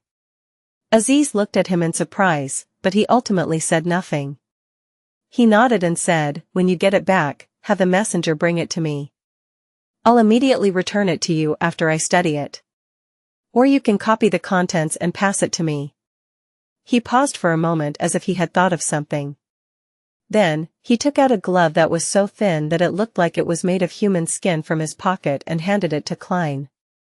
I've already awakened the relevant memories, so I no longer need it. It's an item that pirate rear admiral left behind. I placed some seals on it so that it wouldn't be hungry. However, every time it's used it will require you to use a human's flesh and soul to feed it, otherwise, it will devour you. Creeping hunger? The remains of a particular shepherd? Klein immediately recalled what the glove represented.